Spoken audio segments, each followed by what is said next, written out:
On हो गया। Third वाला एससीक्यू का थर्ड वाला 9th वाला।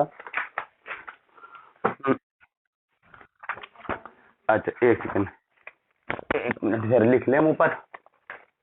चलिए एससीक्यू का थर्ड 9, 14, 16 और बताइएगा 5, 17 और बताइए 26। अच्छा एक मिनट,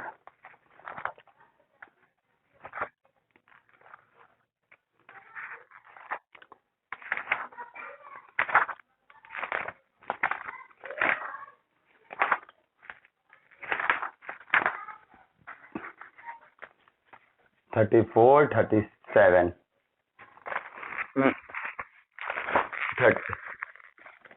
अच्छा चलिए इतने लिख लेते हैं, बाकी अगर कोई बचा हो तो बाद में बताइए, क्योंकि अभी इतने ही हो जाए, क्योंकि इनसे प्रीवियस ईयर में टाइम लगता है भाई। नॉर्मल क्वेश्चन जल्दी हो जाते हैं, प्रीवियस ईयर क्वेश्चन में टाइम लगता है थोड़ा। देखते हैं कितने हो पाते हैं।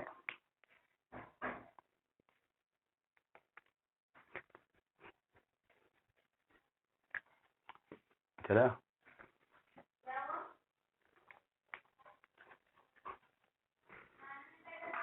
तो चलिए शुरू करते हैं जरा हम लोग इसको। सबसे पहले शुरुआत से ही शुरू करेंगे हम, थर्ड नंबर से शुरू करेंगे हम, जो पूछा है एकदम स्टार्टिंग से ही शुरू करेंगे हम, सीक्वेंशली चलेंगे हम लोग। तो चलिए पहले थर्ड वाला देखते हैं भाई, आपका क्या कह रहा है। थर्ड वाला कह रहा है what is the dimension of vector space. अरे यार डायमेंशन तुमने बताई ही नहीं अभी। चलो हम कर दे रहे फिलहाल, कोई बात नहीं, क्या करे बताने में रोकना है।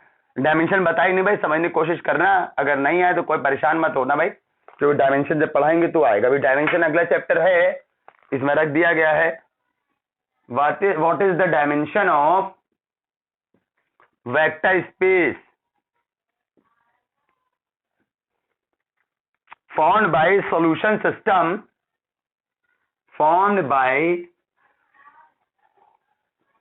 solution system of the following equation।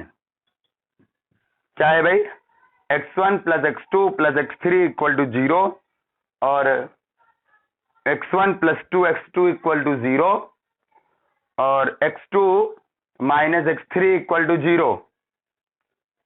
पहला 1, 2, 3, 4। तो कह रहा है इसके सॉल्यूशन से जो वेक्टर स्पेस बनेगा उसकी डायमेंशन क्या होगी। चलिए भाई देखते हैं जरा सा हम लोग।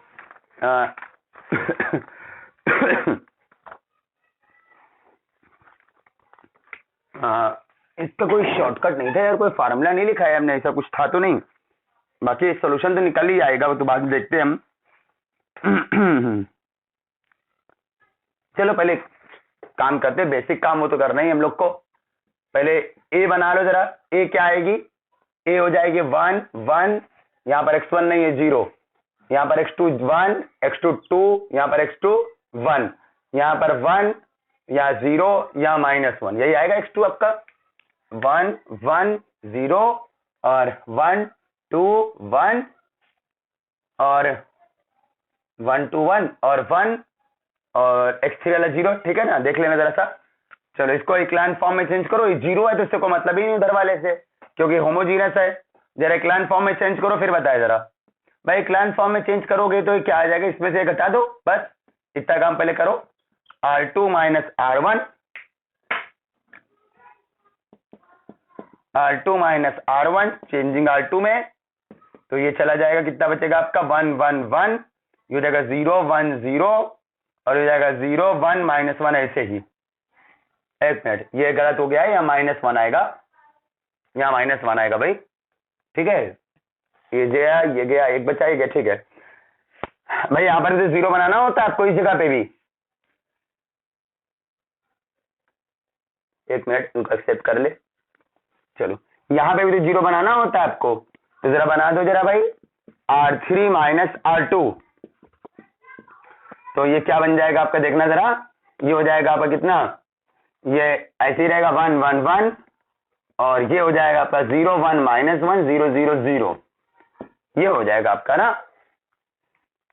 अब क्या होगा देखना ध्यान से भाई, आपको पता ही है इसकी रैंक कितनी है, इसके रैंक ऑफ ए जो है वो है आपकी 2, है ना, और नंबर ऑफ अननोन कितने हैं, नंबर ऑफ अननोन है आपके 3, ठीक है, नंबर ऑफ अननोन 3 है, तो रैंक जो है नंबर ऑफ अननोन के कम है, तो इसका मतलब है नॉन ट्रिवियल सॉल्यूशन मिलेगा, ठीक है ना, रैंक जो है नंबर ऑफ अननोन से कम है ना, less than number of unknown, बताई ये बात हमने। So non trivial solution, non trivial solution exist, और ट्रिवियल तो होगा ही होगा यार, ये मत सोचना ट्रिवियल सॉल्यूशन नहीं होगा, नॉन ट्रिवियल का मतलब हो गया, पता है ना कितने सॉल्यूशन होंगे, नॉन ट्रिवियल जब भी मिलता है इस केस में तो हमेशा इनफाइनाइट सॉल्यूशन होते हैं, जब भी होमोजीनियस वाले क्वेश्चन में नॉन ट्रिवियल सॉल्यूशन होता है तो हमेशा इनफाइनाइटी सॉल्यूशन होते हैं, ये बात हमने आपको बताई हुई थी सब बात। एक मिनट गया, थोड़ा आगे कर ले, बड़ा दूर है ना तो बस छोटा छोटा आ रहा है, थोड़ा आगे कर ले ट्राइपॉड, अब ठीक है, चलो तो नॉन ट्रिवियल सॉल्यूशन मिल गया। अब आपको याद होगा, इसको जल्दी से लिखना, बस एक लाइन और बताया, खत्म हो गया क्वेश्चन। भाई आपको याद होगा number of linearly independent solution कितने थे इसमें, होमोजीनियस के केस में, नंबर ऑफ, हाँ बिल्कुल से, लीनियरली इंडिपेंडेंट सॉल्यूशंस ये कितने होते हैं, n माइनस आर, n होता है नंबर ऑफ अननोन जो कि 3 है, x1 x2 x3, r होता है रैंक ऑफ कोफिशिएंट मैट्रिक्स जो कि 2 है, और ये आपका एक number of linearly independent solution 1, और यही डायमेंशन हो जाएगी, यही डायमेंशन होती है, ठीक है, यही डायमेंशन होगी सॉल्यूशन स्पेस की। हाँ बोलिए,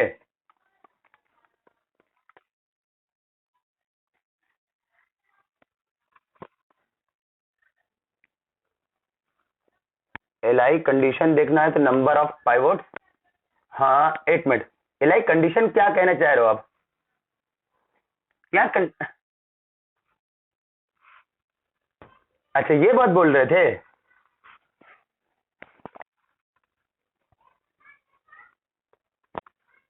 नंबर ऑफ,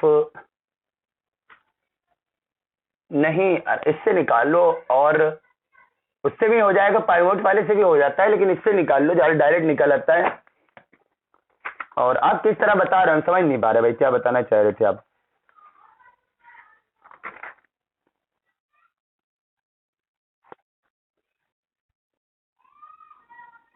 हाँ हाँ, हम्म,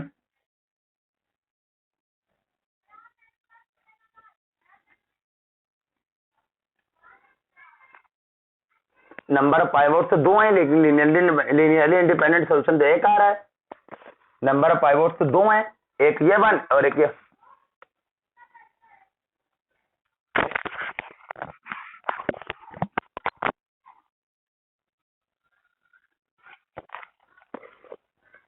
कौन सी वीडियो भेजी थी हमने,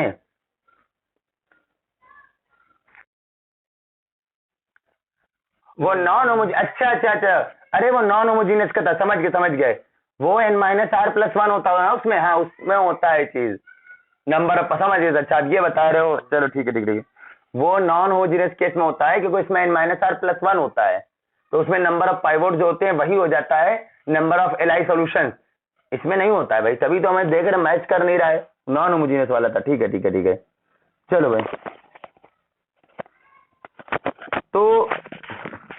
तो ये बात हो गई भाई, डायमेंशन कितनी हो जाएगी, एक, यही जो आएगा नंबर ऑफ एलआई सॉल्यूशन, यही डायमेंशन, ठीक है, किसमें, होमोजीनस वाले में होता है, नॉन होमोजीनस में नहीं, नॉन होमोजीनस में वेक्टर स्पेस बनता है या नहीं बनता है, कंफर्म नहीं होता है, बन भी सकता है नहीं बन सकता है, इसलिए नॉन होमोजीनस वाले में वेक्टर स्पेस एग्जिस्ट कर ही नहीं सकता, हमेशा नहीं करता है, जो सॉल्यूशन स्पेस होता है, सॉल्यूशन स्पेस क्या मतलब बताया था हमने, सॉल्यूशन स्पेस का मतलब होता है set of all the solutions of a given system of equation, वो दिए गए सिस्टम ऑफ इक्वेशन के सॉल्यूशंस का सेट। अब दिए गए सिस्टम इक्वेशन का सॉल्यूशन का सेट जो होता है वही सॉल्यूशन स्पेस होता है, सारे सॉल्यूशन का सेट। और ये चीज नॉन होमोजेनियस में सॉल्यूशन का सेट वेक्टर स्पेस नहीं बनाता है, ध्यान रखना। अच्छा भाई, किसी केस में बना भी सकता है लेकिन नहीं बनाता है, यही मानेंगे हम लोग, जनरली नहीं बनाता है। तो फिर जब वेक्टर स्पेस ही नहीं बन रहा है तो डायमेंशन कहां से निकल आएगी? तो इस वजह से डायमेंशन की बात सिर्फ होमोजीनियस वाले में ही करते हैं वो हमेशा, ठीक है। तो डायमेंशन जितने आए एलाइड सॉल्यूशन वही dimension. So dimension of solution space, solution space का मतलब वेक्टर स्पेस होता है सॉल्यूशन स्पेस, याद रखना है यहां पर। किसमें? होमोजीनियस के केस में। Dimension of solution space is 1। चलिए और बताइए।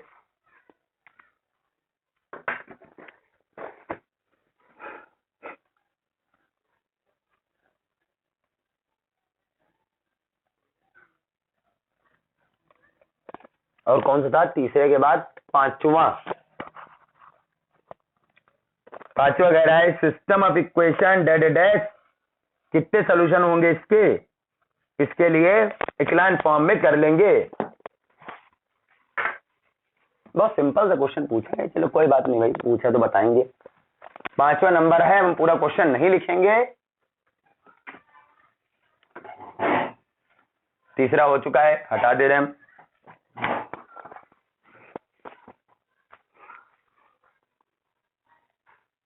नहीं, छठा देख लिया था क्या हमने? अरे अरे पांचवा, सॉरी, अलग क्वेश्चन पूछा आपने, हमने छठा देख लिया धोखे से। चलो भाई, पांचवा नंबर दरअसल किसी ने अगर वो लगाया होता जो हमने भेजे थे मैट्रिक्स वाले क्वेश्चन 3 महीने पहले जो हमने भेजा था, अगर किसी ने वो लगाया होता तो आपको क्वेश्चन पूछने की जरूरत नहीं पड़ती, जो उसमें के वाले, लेमडा वाले, म्यू वाले इस तरह क्वेश्चन उसमें दिए गए हैं, कराए हैं हमने उसमें। K X plus Y plus Z बराबर 1, X plus K Y plus Z बराबर K, X plus Y plus K Z बराबर 2, सॉरी के क्यूब लिखा है भाई। ये नॉन होमोजीनियस का क्वेश्चन है भाई, जिनको ना पता होमोजीनियस नॉन होमोजीनियस पूछ लेंगे, शर्माएंगे नहीं कुछ भी पूछने में। कोई डाउट हो पूछा जरूर करिए, शर्माने में करियर खत्म हो जाएगा। K X plus Y plus Z बराबर 1, एक्स प्लस वाई प्लस इतना, ठीक है, एक्स प्लस के वाई इतना। तो कह रहे does not have a solution, does not have a solution if के कितना होगा 0, 1, -1, -2। तो इसके लिए करना क्या भाई आपको? पहले तो आपको ये बनानी है आपको के 1 1 1 के जेड 1 1 के जेड कहां से आ गया यार? 1 है, अरे यार, के 1 1 1 के 1 1 1 के, ये ए हो गया, और बी आपकी कितनी हो गई? 1 के क्यूब। ऑगमेंटेड मैट्रिक्स बनाइए जरा।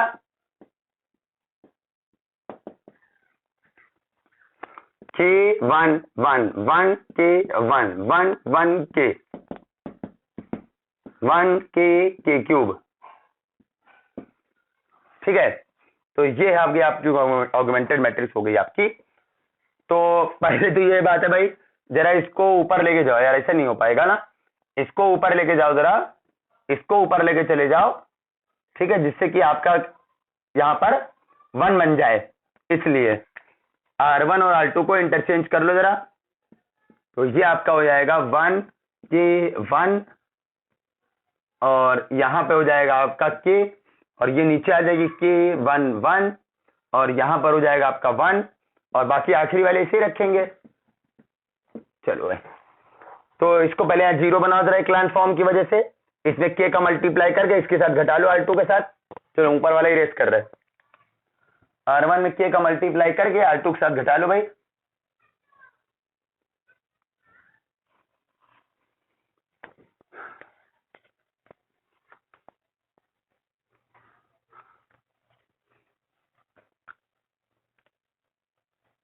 R2 माइनस के R1 चेंजिंग R2 में, तो ये कितना आएगा, ये तो ऐसे रहेगा 1K1 और ये हो गया K,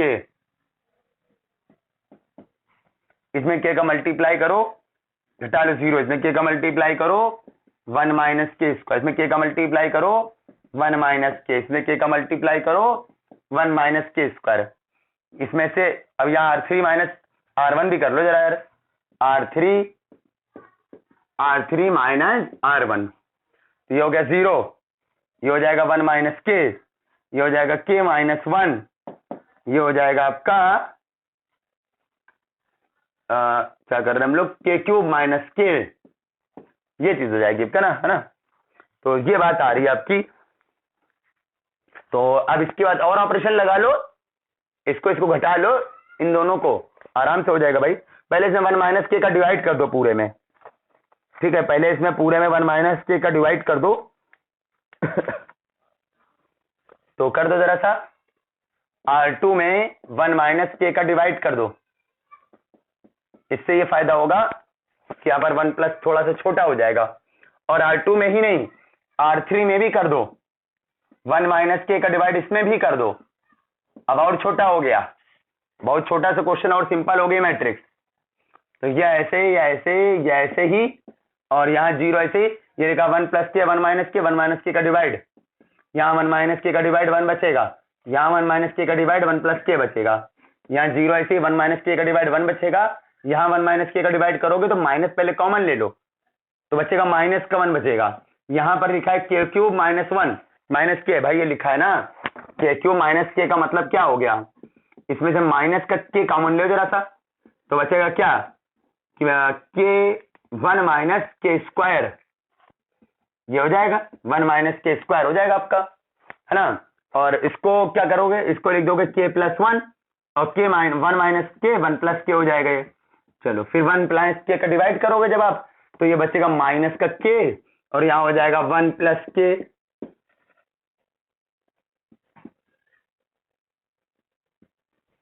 चलो ये चीज है आपकी। अब क्या होगा आगे, और अब इसको 0 बनाना है यहाँ पर, आपको बना लो, बस आज तो 0 बन जाएगा। इसको 0 कैसे बनाओगे,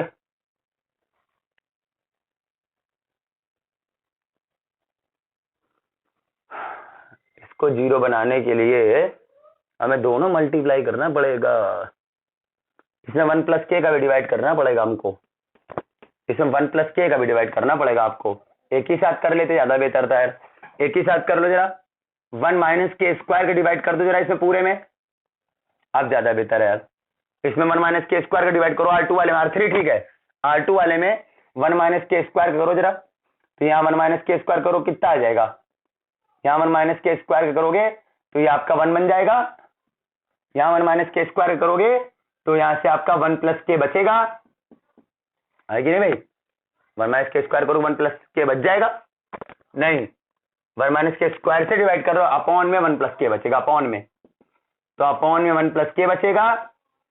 अब ठीक है भाई 1 प्लस के डिवाइड करोगे, यहाँ पर 1 माइनस के स्क्वायर से डिवाइड करोगे, कट के सारी 1 बचेगा। अब ठीक है, क्योंकि ये 1 नहीं बन पा रहा ना, कट नहीं पा रहा था, अब घटाओ जरा सा, R3 minus R2 changing R3 में, ये आपका बन जाएगा 1 के 1 और ये 0 1 अपॉन के प्लस 1, अरे 1 प्लस के कुछ भी लिख दो, ये ऐसे, इसमें से घटाओगे 0, ये हो जाएगा 0, इसमें करोगे कितना आएगा देखना जरा, -1 अपॉन 1 प्लस के, ये हो जाएगा माइनस का 1 माइनस के -1 अपॉन 1 प्लस के, यही तो बच रहा है, हाँ, तो यह जाएगा माइनस का के -2 अपॉन 1 प्लस के, इसमें से घटाओगे तो क्या बचेगा, 7 हो गया, आ जाएगा आराम से आ रहा है, इसमें से घटाओगे हो जाएगा माइनस का के 1 प्लस के -1, ये चीज आएगी। अब क्वेश्चन में कह रहा है आपसे इक्लाइन फॉर्म में तो हो गया, तो कह रहा है रैंक जो है आपकी क्या नहीं होनी चाहिए, डज नॉट इक्वल टू होनी चाहिए दोनों की रैंक, ऑगमेंटेड की रैंक और ए की रैंक, तभी नो सॉल्यूशन आएगा, ये रैंक बराबर नहीं होनी चाहिए। तो देखना जरा बराबर क्यों कैसे नहीं होगी, देखते जरा भाई। तो हम इसको लिख रहे हैं जरा सा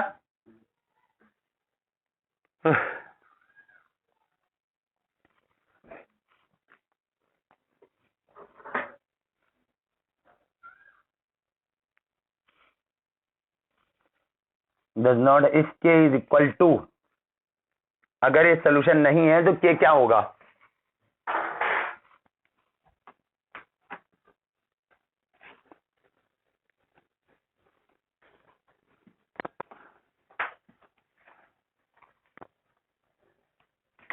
चलिए, तो सोल्यूशन, नो सोल्यूशन का क्या मतलब होता है भाई? तो रैंक ऑफ ए जो है इसके बराबर नहीं होनी चाहिए। तो ये रैंक बराबर कब नहीं होगी? अगर आप ऑप्शन से कर लो यार, क्योंकि भाई ये 0 हो, हाँ इसी से आ जा रहा है। अगर ये 0, इसको 0 पे के कर -2 आएगा। नहीं, अगर ये 0 हो जाए और ये नॉन 0 हो जाए तब भी नो सोल्यूशन आ जाएगा। ये 0 हो जाए और ये नॉन 0 हो जाए, ठीक है ना, तभी तो नो सोल्यूशन आ जाएगा। देखो करके देख कर रहे हैं जरा हम लोग। ये अगर 0 कर दिया, ये 0 करने का मतलब हो गया के तो -2 आ गया, ठीक है। और भाई ये भी 0 नहीं होना चाहिए, अगर ये भी 0 हो गया तब तो इस ऑगमेंटेड और ये रैंक दोनों सेम हो जाएगी ना फिर तो। एंड ये 0 नहीं होना चाहिए, ये 0 नहीं होना चाहिए, ये 0 नहीं होना चाहिए। देख लो यार, इससे 0 नहीं होना चाहिए। तो देखो ऐसा तो नहीं आ रहा है, के की वैल्यू ऐसे 2 तो नहीं आ रही है, -k² और माइनस का के और -1 पूरे माइनस का मल्टीप्लाई, नहीं ठीक है ठीक है ठीक है ठीक है, एकदम सही है। इससे तो कोई के रियल आना ही नहीं है, ये तो हमेशा ही नॉन 0 होगा भाई, इससे तो के कभी रियल आएगा नहीं। अरे ये इमेजिनरी आता है, कभी भी x² + x + 1 हो हमेशा उससे x इमेजिनरी निकलता है भाई, पॉसिबल ही नहीं है। इसकी वैल्यू इससे निकालोगे तो क्या आएगा, -1 + √3i/2। अरे 1 + ω वाला बन रहा है भाई, और ये कैसे 0 नहीं होगा, पॉसिबल ही नहीं है। तो इसके लिए ये 0 नहीं होने का मतलब है, तो फिर पहली बात तो ये एग्जिस्ट ही नहीं करेगी, तो वैसे भी 0 नहीं होता है, किसी भी के रियल के लिए कभी 0 होता ही नहीं है, ठीक है। Which is always true, which is always true for any real के, किसी भी रियल के लिए ट्रू होता ही नहीं कभी, किसी भी रियल के लिए कभी ट्रू होता ही नहीं है। तो इसका मतलब है खाली ये तो हमेशा ही नॉन 0 होगा, तो फिर क्या नहीं होना चाहिए, सिर्फ के की वैल्यू जब -2 होगी तब नो सोल्यूशन होगा बस, ठीक है। जब भी के -2 ले लोगे तो रैंक ए की रैंक क्या आ जाएगी, ए की रैंक 0 आ जाएगी, ए की रैंक 2 आ जाएगी, लेकिन ऑगमेंटेड की रैंक हमेशा क्या बनी रहेगी, ऑगमेंटेड की रैंक हमेशा वही बनी रहेगी, कितनी 3 बनी रहेगी। तो इस वजह से नो सोल्यूशन हमेशा होगा जब तक के -2 होगा, जब के -2 नहीं होगा तभी सोल्यूशन एग्जिस्ट करेगा। सो के इक्वल टू -2, ये आंसर आ जाएगा। कोई डाउट हो बताना भाई, जो क्वेश्चन बता दे घर में उसके बारे में फिर दिमाग लगाया करो कि समझ में आया है कि नहीं आया है। हाँ बोलिए।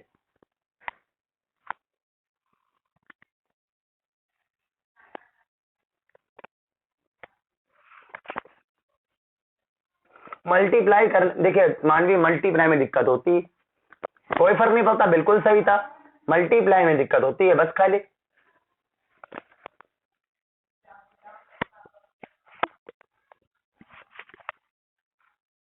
अब हम दोबारा तो नहीं कर सकते भाई क्योंकि बहुत टाइम जाएगा, मल्टीप्लाई में दिक्कत आती है भैया और कुछ नहीं है, कुछ गड़बड़ कर दी होगी। आगे क्लम फॉर्म में बन गया है, नहीं नहीं के तो कभी नहीं रखोगे आप, लेकिन ना क्योंकि के पास क्या पता के 0 है तो पहला नॉन 0 एलिमेंट कैसे हो गया, वो है कि नहीं मानवी, सही बोल लेना। तो के अगर 0 हो रहा हो तो क्या भरोसा है, तो कांस्टेंट तो रख सकते हो लेकिन 0 ना रखा करो भाई, क्योंकि अगर आप 0 रख दिया, अब आप ये चल रहे हो, थोड़ी देर के लिए आपने सोचा होगा, माने सपोज करो आपने ये लिखा, क्या ये लिखा आपने,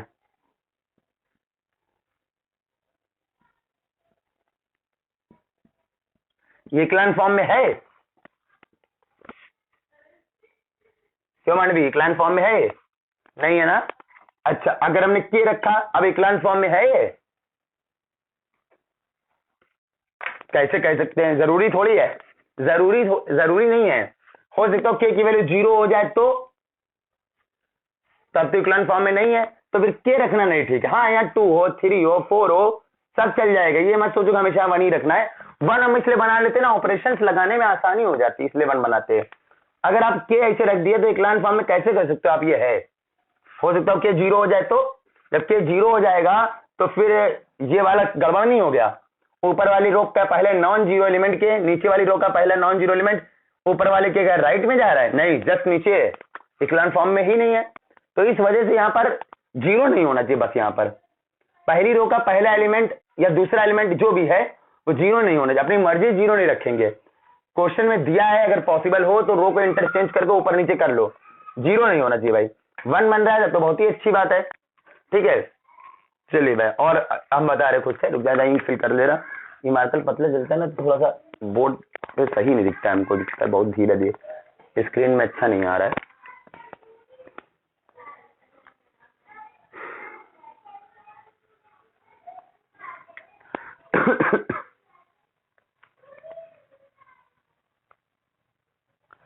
कई दिन से बारिश ही नहीं बंद हो रही यार, क्लासेस ही नहीं सही से हो पा रही हैं कोई। थर्सडे से हम कोचिंग नहीं गए, बताइए, थर्सडे से।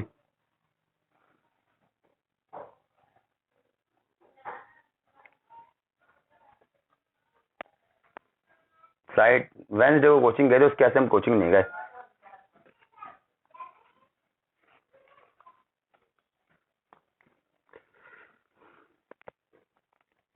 आज बंद थी तो आज जरा प्रॉब्लम थी, इसलिए आज क्लास नहीं ली।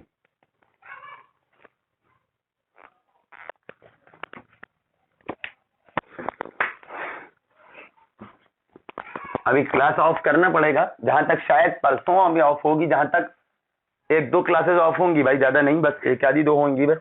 2 से ऊपर नहीं करेंगे भाई हम, 2 क्लास और ऑफ होगी, इससे ऊपर नहीं। आज तो एग्जाम भी पोस्टपोन होता दिख रहा है हमको, तो देखते हैं आगे। नेट का एग्जाम, गेट का तो पोस्टपोन मान के चलिए, अब तक एडमिट कार्ड आ जाता है। गेट का एग्जाम, गेट का एडमिट कार्ड 1 महीने पहले आता है, नेट वालों की तरह नहीं। एडमिट कार्ड दे रहे हैं जब एग्जाम होने के 5 दिन बचे हैं।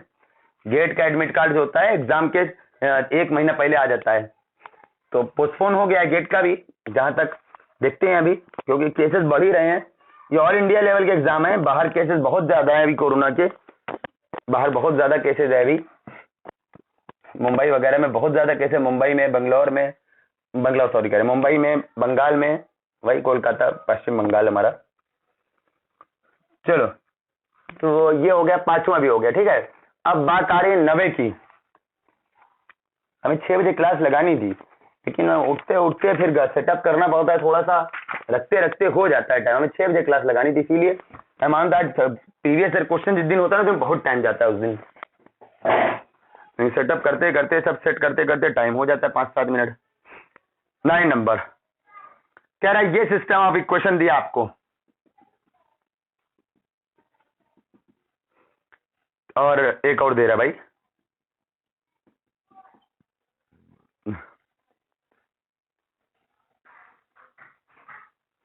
कह रहा है कंसिस्टेंट। अरे ये तो बहुत सिंपल सा क्वेश्चन है, लेकिन कोई प्रॉब्लम हुई होगी भाई, कोई बात नहीं, सिंपल हो तब भी नहीं आए तो पूछ लियोगे भाई। ऐसा नहीं कि दिल टूट जाए आपका, हम कहिए सिंपल है, आप मन में सोचो इसका मतलब हमें कुछ आता ही नहीं है, आपको कुछ इसका मतलब हमें कुछ।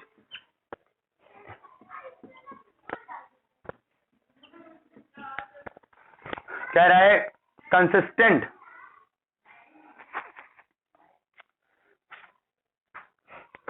तो क्या बताना है आपको। अब सुनना जरा सा भाई, इसके लिए क्या करोगे आप भाई, डायरेक्ट मैट्रिक्स बना दो यार, क्या मतलब है फालतू जबरदस्ती का। तो एक्स हो गया, वाई हो गया, फिर एक्स हो गया, वाई हो गया, क्या ऑगमेंटेड मैट्रिक्स डायरेक्ट बना दे रहे। एग्जाम में भी यही करा करो, कौन आपका देखने यार आपने क्या लिखा क्या नहीं लिखा। और ये बी वाला कौन है आपका, 5 - 1 और के, हाँ ऐसे बनाया करो, ज्यादा सही रहता है। तो 2 1 5 1 -3 -1 3 4 के, चलो ये हो गया। चलो कंसिस्टेंट का मतलब है दोनों रैंक बराबर करनी है आपको ना। ये ऊपर कर दो जरा। हमने कहा यहाँ 1 बनाने का सिर्फ एक रीजन होता है, ऑपरेशन लगाने में आसानी होती है। तो इसको ऊपर कर दो जरा, R2 और R1 को जरा इंटरचेंज कर दो जरा, तो क्या हो जाएगा जरा देखना भाई आपका, ये आपका हो जाएगा 1 माइनस 3 माइनस 1 2 1 5 3 4 के,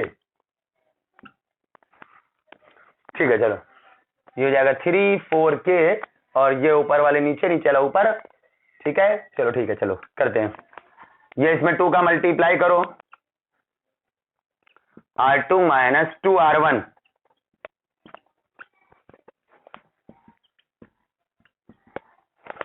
और R3 माइनस 3 R1 भी करेंगे।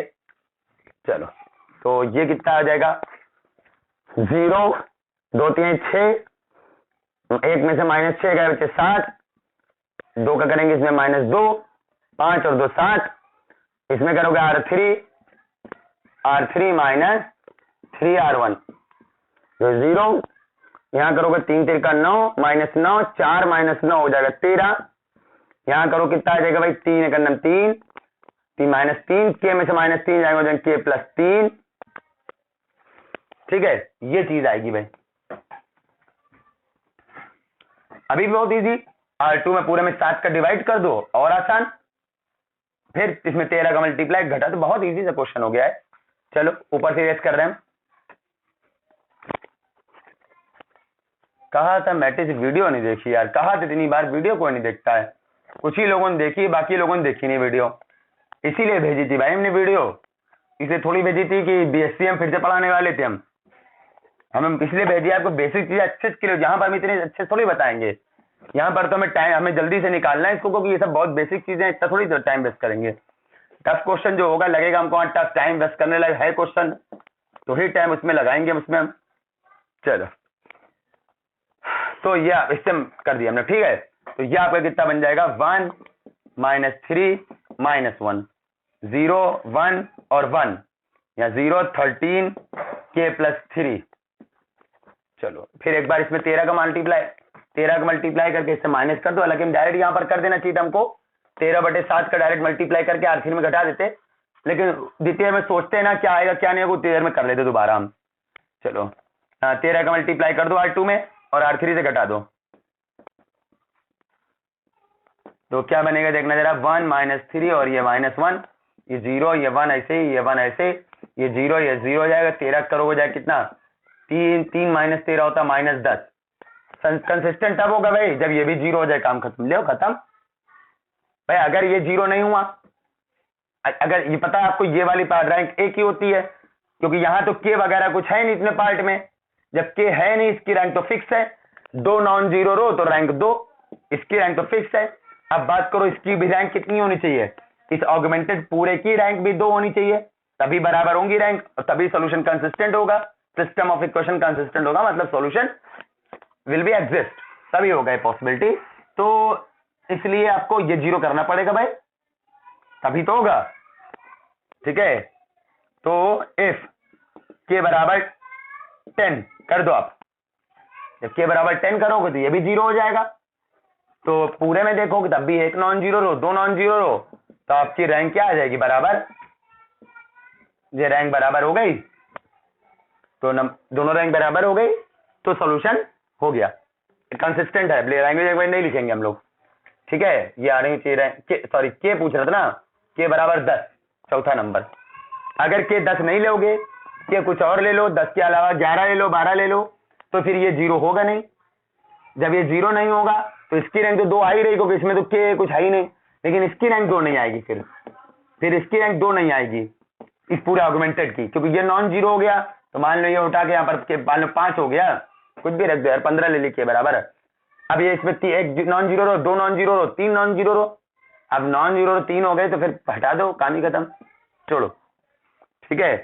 चलो और बताओ भाई, अरे हम बता रहे भाई, चलो 9 तक हो गया, आगे देखते हैं हम लोग।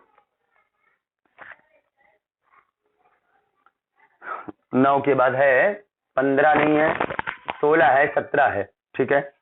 9 के बाद 16 देखते हैं हम लोग पहले, set of solution to the system of equation इतना इतना गिवन बाय, 9 हो गया, 5 हो गया,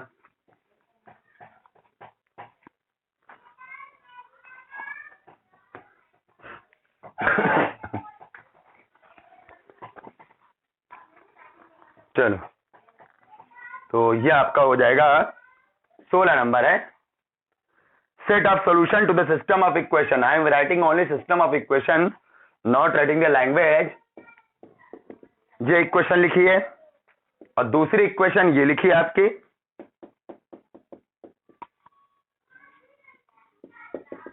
one minus I times x1 minus I x2, 2x1 plus 1 minus I x2, ये लिखी हुई आपके ना। और आपसे कह रहा है कि सॉल्यूशन क्या होगा। हम ऑप्शन नहीं लिख रहे भाई, ठीक है, ऑप्शन आपको खुद दिख जाएगा, जो आएगा वो खुद मैच कर लेना ऑप्शन। तो करते हैं भाई, जरा हम लोग ऑगमेंटेड मैट्रिक्स बना रहे हैं, जरा हम लोग पहले डायरेक्ट ऑगमेंटेड ही बनाएंगे। हम जो एग्जाम में करना है आपको ऐसे ही करना है, डायरेक्ट ऑगमेंटेड बनाइए आप। तो ये हो जाएगा 1 माइनस आई, यहाँ 2, यहाँ माइनस आई। और ऑगमेंटेड क्यों बनाओगे यार, ये तो इक्वल में 0 है। अरे डायरेक्ट ए मैट्रिक्स, बस खत्म। ऑगमेंटेड बनती है नॉन होमोजीनस में, ये तो होमोजीनस है भाई, ये तो होमोजीनस है। होमोजीनस में ऑगमेंटेड का कोई काम नहीं होता है। बस ए मैट्रिक्स बनाओ, वही ऑगमेंटेड मैट्रिक्स, वही मैट्रिक्स ए होती, दोनों चीज। ये मैट्रिक्स हो गई, देखिए क्वेश्चन सही किया हमने। 1 माइनस आई, ठीक है, 2 1 माइनस आई, ठीक है। क्वेश्चन चेक करना पड़ता है, कभी लिखने में गड़बड़ हो जाती है। तो सोल्यूशन एग्जिस्ट कर रहा है ना, कौन सा सोल्यूशन एग्जिस्ट कर रहा है? Set of solutions. क्या सॉल्यूशन होगा? पहले तो इसकी रैंक निकालो, पहला काम। अब ये 2/2 के डिटरमिनेंट से कर लो सीधे। डिटरमिनेंट कितनी आएगी? 1 माइनस इतना, 2/2 है, डायरेक्ट डिटरमिनेंट कर लो। 2/2 3/3 डायरेक्ट डिटरमिनेंट से कर सकते हो, जरूरी नहीं है रिक्लाइन फॉर्म में टाइम वेस्ट करो, ये चीज आ जाएगी ना। चलो, तो ये हो जाएगा 1 और 1 माइनस आई माइनस आई प्लस का आई स्क्वायर प्लस का 2i से 2i कट जाएगा। ये 0 आ रही डिटरमिनेंट 0 आ रही तो रैंक ऑफ ए फिर 1 हो जाएगी ना, है ना कि नहीं? डिटरमिनेंट 0 आ रही तो रैंक 1 हो गई, और रैंक जो हो गई वो आपकी 1 हो गई। तो सोल्यूशन फिर अगर डिटरमिनेंट 0 आ जाती है तो फिर बहुत सारे सोल्यूशन होते हैं। तो पहला दूसरा ऑप्शन तो हटा ही दो एकदम। जब डिटरमिनेंट 0 नहीं आती है तो फिर यूनिक सोल्यूशन होता है इसका, वो कौन होता है? सिर्फ x बराबर सिर्फ 0 0, x1 भी 0 होता, x2 भी 0 होता। कब? जब डिटरमिनेंट नॉन 0 आ जाती। अच्छे से पढ़ा करो, बार बार पढ़ा करो भाई। चलिए अब हम लोग बात करते फिर आगे की। अब फिर क्या करना पड़ेगा हम लोग को? अब सॉल्यूशन निकालने जा रहे हैं हम लोग। सॉल्यूशन निकालने के लिए एक्लान फॉर्म में करना पड़ता, फिर हमको तो करना पड़ेगा। पहले कोई बड़ा काम नहीं है, वो तो हो ही जाएगा। इसको ऊपर करेंगे, उसको नीचे करेंगे, हो जाएगा।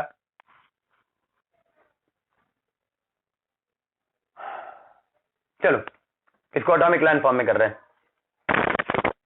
रैंक 1 आ गई लेकिन नहीं है।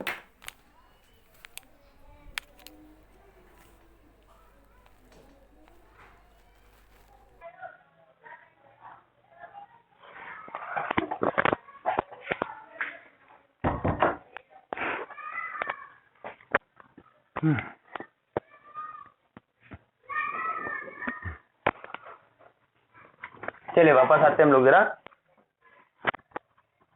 तो सॉल्यूशन निकालने के लिए भाई आपको चाहे जैसे मर्जी वैसे निकालो, वो इस वजह से क्योंकि इक्लान फॉर्म में करके निकाल लो, ठीक है, क्योंकि सॉल्यूशन नॉन ट्रिवियल ही होगा। ठीक है, इससे पता चल गया कि ट्रिवियल सॉल्यूशन नहीं होगा। अगर डिटरमिनेंट 0 नहीं आती तो फिर ऑप्शन पहला होता, क्यों पहले ऑप्शन में दिया x1 x2 दोनों 0। अगर डिटरमिनेंट 0 नहीं आती तो ऑप्शन नंबर 1 होता। फिर डिटरमिनेंट 0 आ रही तो पहला ऑप्शन तो पॉसिबल नहीं है, तो फिर इसलिए वजह से इसको हटा दो, अभी हम कोई काम नहीं है अब हमारा। तो फिर डिटरमिनेंट हमें निकालना पड़ेगा सॉल्यूशन। इक्लाइन फॉर्म में कर लो इसको। एक काम करो जरा, R1 में पहले 1 प्लस आई का मल्टीप्लाई करो, फिर हम बताएं। R1 में 1 प्लस आई का मल्टीप्लाई कर लो, चेंजिंग R1 में 1 प्लस आई करोगे 1 माइनस आई 1 प्लस आई क्या होता है पता है आपको? ये होता है ए स्क्वायर माइनस बी स्क्वायर, आई स्क्वायर 1 का स्क्वायर आई स्क्वायर में बने पर 2 आ जाएगा ये, तो यहाँ 2 हो जाएगा। 1 प्लस आई का मल्टीप्लाई करोगे तो यहाँ पर 2 हो जाएगा। यहाँ पर 1 प्लस आई का मल्टीप्लाई करोगे तो माइनस का आई, और ये माइनस आई स्क्वायर के लो प्लस 1, तो 1 माइनस आई, और ये भी लिखा 2, 1 माइनस है। बिल्कुल बढ़िया एकदम। अब R2 माइनस R1 कर दो, चेंजिंग R2 में हो गया, बिल्कुल बढ़िया एकदम। तो ये 2 1 माइनस आई, ये 0, और ये आपका हो गया घटा दोगे 0, ठीक है। तो अब क्या हो जाएगा देखो भाई, बस मल्टीप्लाई में क्या कर देते हो, इसको ऐसे ही रखो 2 1 माइनस आई, ऐसे ही रखोगे। सोल्यूशन कैसे निकालते हो, इसे निकालते हो भाई 0 0, और यहाँ क्या रख दोगे x1 x2, और यहाँ कर क्या कर दोगे आप 0 0, तो एक ही इक्वेशन बननी है, इसका इसमें मल्टीप्लाई, इसका ऐसे मल्टीप्लाई, तो 0 हो जाएगा। तो हो जाएगा 2x1 प्लस 1 माइनस का ix2 बराबर 0। इसी से x1 x2 दोनों निकालना है, तो आपको एक लेट करना पड़ेगा तब दूसरा निकलेगा। एक इक्वेशन से दो वैल्यू नहीं निकलती है, ठीक है। इनका आंसर शायद इस क्वेश्चन में आंसर गड़बड़ था, जहां तक याद है, चलो भी करेंगे, खुद ही दिख जाएगा। जहां तक इस क्वेश्चन का आंसर गड़बड़ था कुछ, अब एक इक्वेशन दो वैल्यू निकालना हो तो एक को आपको लेट करना पड़ेगा भाई। एक इक्वेशन दो वैल्यू तभी निकलती है जब एक को आप लेट करो। अब यही से आंसर फर्क हो जाता है कई बार। अगर आप x2 लेट करो तो अलग आंसर आएगा, आप x1 लेट करो तो अलग आंसर आएगा, ठीक है। लेकिन आपको क्योंकि ऑप्शन दिए हैं, इसलिए ऑप्शन से मैच करते हुए ही आपको लेट करना पड़ेगा। आपको ऑप्शन से मैच करते हुए ही लेट करना पड़ेगा आपको। चलो पहला दूसरा तो होना ही नहीं, हटा ही दो। अब तीसरा क्वेश्चन को, पहले दूसरा में फिक्स है आंसर, जबकि भाई फिक्स आंसर है वो 0 0, दूसरे में 1 1, फिक्स आंसर आ ही नहीं सकता है यहाँ पर, क्योंकि यहाँ पर एक ही इक्वेशन है, दो वैल्यू है, दो वेरिएबल है, एक इक्वेशन है, तो आपको एक को लेट करना पड़ेगा, के या सी में आएगा। उन्होंने सी दिया तो हम भी सी मान ले रहे हैं, तो एक को लेट कर ले रहे हैं हम थोड़ी देर के लिए। चलो x1 सी मान ले रहे हैं हम, ठीक है, x1 बराबर सी मान ले रहे हैं। अब x2 सी मान लो, बात कोई मतलब नहीं, चाहे जो मान लो सी, तो x1 बराबर सी मान ले रहे हैं। वैसे तो देखा जाए तो पहले ही ऑप्शन तीसरा ही हो गया 100%, चौथा होना ही नहीं है, कि चौथे में x1 और x2 दोनों ही किसमें आ रहे हैं, x1 आ रहा है c cos 3π/4 और x2 आ रहा है i sin 3π/4, जबकि दोनों इसमें cos आएगा नहीं। अगर आप x2 लेट करोगे तो x2c आएगा, x1 लेट करो तो x1c आएगा, दोनों में से एक को तो c लेट करना ही पड़ेगा, तभी तो दूसरा निकलेगा। तो चौथा तो कैसे पॉसिबल है भाई, दोनों में से एक तो आंसर आएगा c, चाहे x1 ले लो वो c आ जाएगा तो x2 कुछ और आएगा, x2 c आ जाएगा तो x1 कुछ और आएगा, दोनों में से एक तो जरूर c आएगा 100%। तो दोनों तो पॉसिबल ही नहीं है अलग लगाने से, जबकि ऑप्शन नंबर 4 में तो ना x1 c है ना x2 c है, आप देख लो चाहे ध्यान से, तो इसलिए ये तो पॉसिबल ही नहीं है, चौथा ऑप्शन तो है ही नहीं, आंसर तो यहीं से होगा तीसरा नंबर। फिलहाल अब आंसर मैच कराने के लिए, क्योंकि ऑप्शन जो है उसी के हिसाब से मानना पड़ेगा आपको। ऐसे तो आप किसी भी एक को मान सकते हो, के या सी जो मान लो, लेकिन क्योंकि ऑप्शन 3 में x1 को c मान रहे हैं, आप देखो c को अंदर ले जाओ x1 c हो जाएगा ना, और x2 वो होगा जो बड़ा सा दिया हुआ है, तो x1 को c मान रहे हैं तो हम x1 को c लेट कर रहे हैं, एक को तो c होगा ही होगा भाई, दोनों दो में से कोई एक c नहीं आ रहा है, वो चौथा ऑप्शन में दोनों में से कोई एक c है ही नहीं, चौथा अलग एकदम, अभी आपको खुद ही दिख जाएगा। चलो हमने थोड़ी देर के x1 c ले लिया, रख दो यहाँ पर, तो हो जाए कितना, x2 कितना आ जाएगा, तो x2 आ जाएगा आपका यहां से, उधर जाएगा 1 माइनस का, सॉरी ये इधर चला जाएगा ना, तो x2 आपका हो जाएगा अपॉन में, ये हो जाएगा 2/1 माइनस आई, है ना, ये आ जाएगा x2, ये चीज आ जाएगी। जब x1 आप c रख दोगे तो हो जाएगा 2c, कुछ गड़बड़ कर दिया क्या हमने, गड़बड़ हो गया, उल्टा हो गया, फिर जाएगा 2c और प्लस 1 माइनस आई x2 बराबर 0, तो x2 हो जाएगा कितना, सॉरी x2 आ जाएगा, गड़बड़ हो रहा है यार, माइनस का 2c, अब सही है, माइनस का 2c अपॉन 1 माइनस का i, ये आ जाएगा इसे माइनस चाहो तो कॉमन ले लो, 2c अपॉन i माइनस 1, ठीक है। इसमें एक काम कर लो जरा, इसको जो है कॉन्जुगेट का मल्टीप्लाई करो जरा इसमें, तो ये कितना आएगा आपका, इसी में कर लो i माइनस 1, 1 माइनस आई को लिख दो, वैसे लिख दो, चलो तो ये कितना हो जाएगा आपका 2c 1 माइनस आई, ये हो जाएगा 1 प्लस आई, 1 माइनस आई हो जाएगा, अभी पीछे करा था हम लोगों ने 2 होता है, 2 से 2 कट गया, हो जाएगा 1 माइनस आई, तो x2 तो ये आ रहा है, लेकिन ऑप्शन साइन कॉस में आ रहा है ना, तो इसको साइन कॉस में करना आता ही होगा आपको, पढ़ाई कभी आपने साइन कॉस में करना कैसे जाता है भाई, x का कोफिशिएंट कौन है 1, y का कोफिशिएंट कौन है -1, तो x का कोफिशिएंट और y कोफिशिएंट के स्क्वायर का अंडर रूट से बाहर डिवाइड और अंदर डिवाइड, तो x का कोफिशिएंट, सॉरी x कह रहे यहाँ रियल पार्ट है, ऐसे होता है ना भाई, पढ़ा होगा आपने। अगर x प्लस आई वाई होता है तो इसको हम पोलर फॉर्म में कैसे करते हो, ऐसे तो करते हो पोलर फॉर्म में, इनका स्क्वायर का अंडर रूट से यहाँ बाहर डिवाइड, बाहर multiply, under root X square plus Y इसका मल्टीप्लाई और अंदर डिवाइड, अंदर डिवाइड कर देते थे हम लोग, ऐसे तो होता था भाई। ठीक है, देख लेना जरा।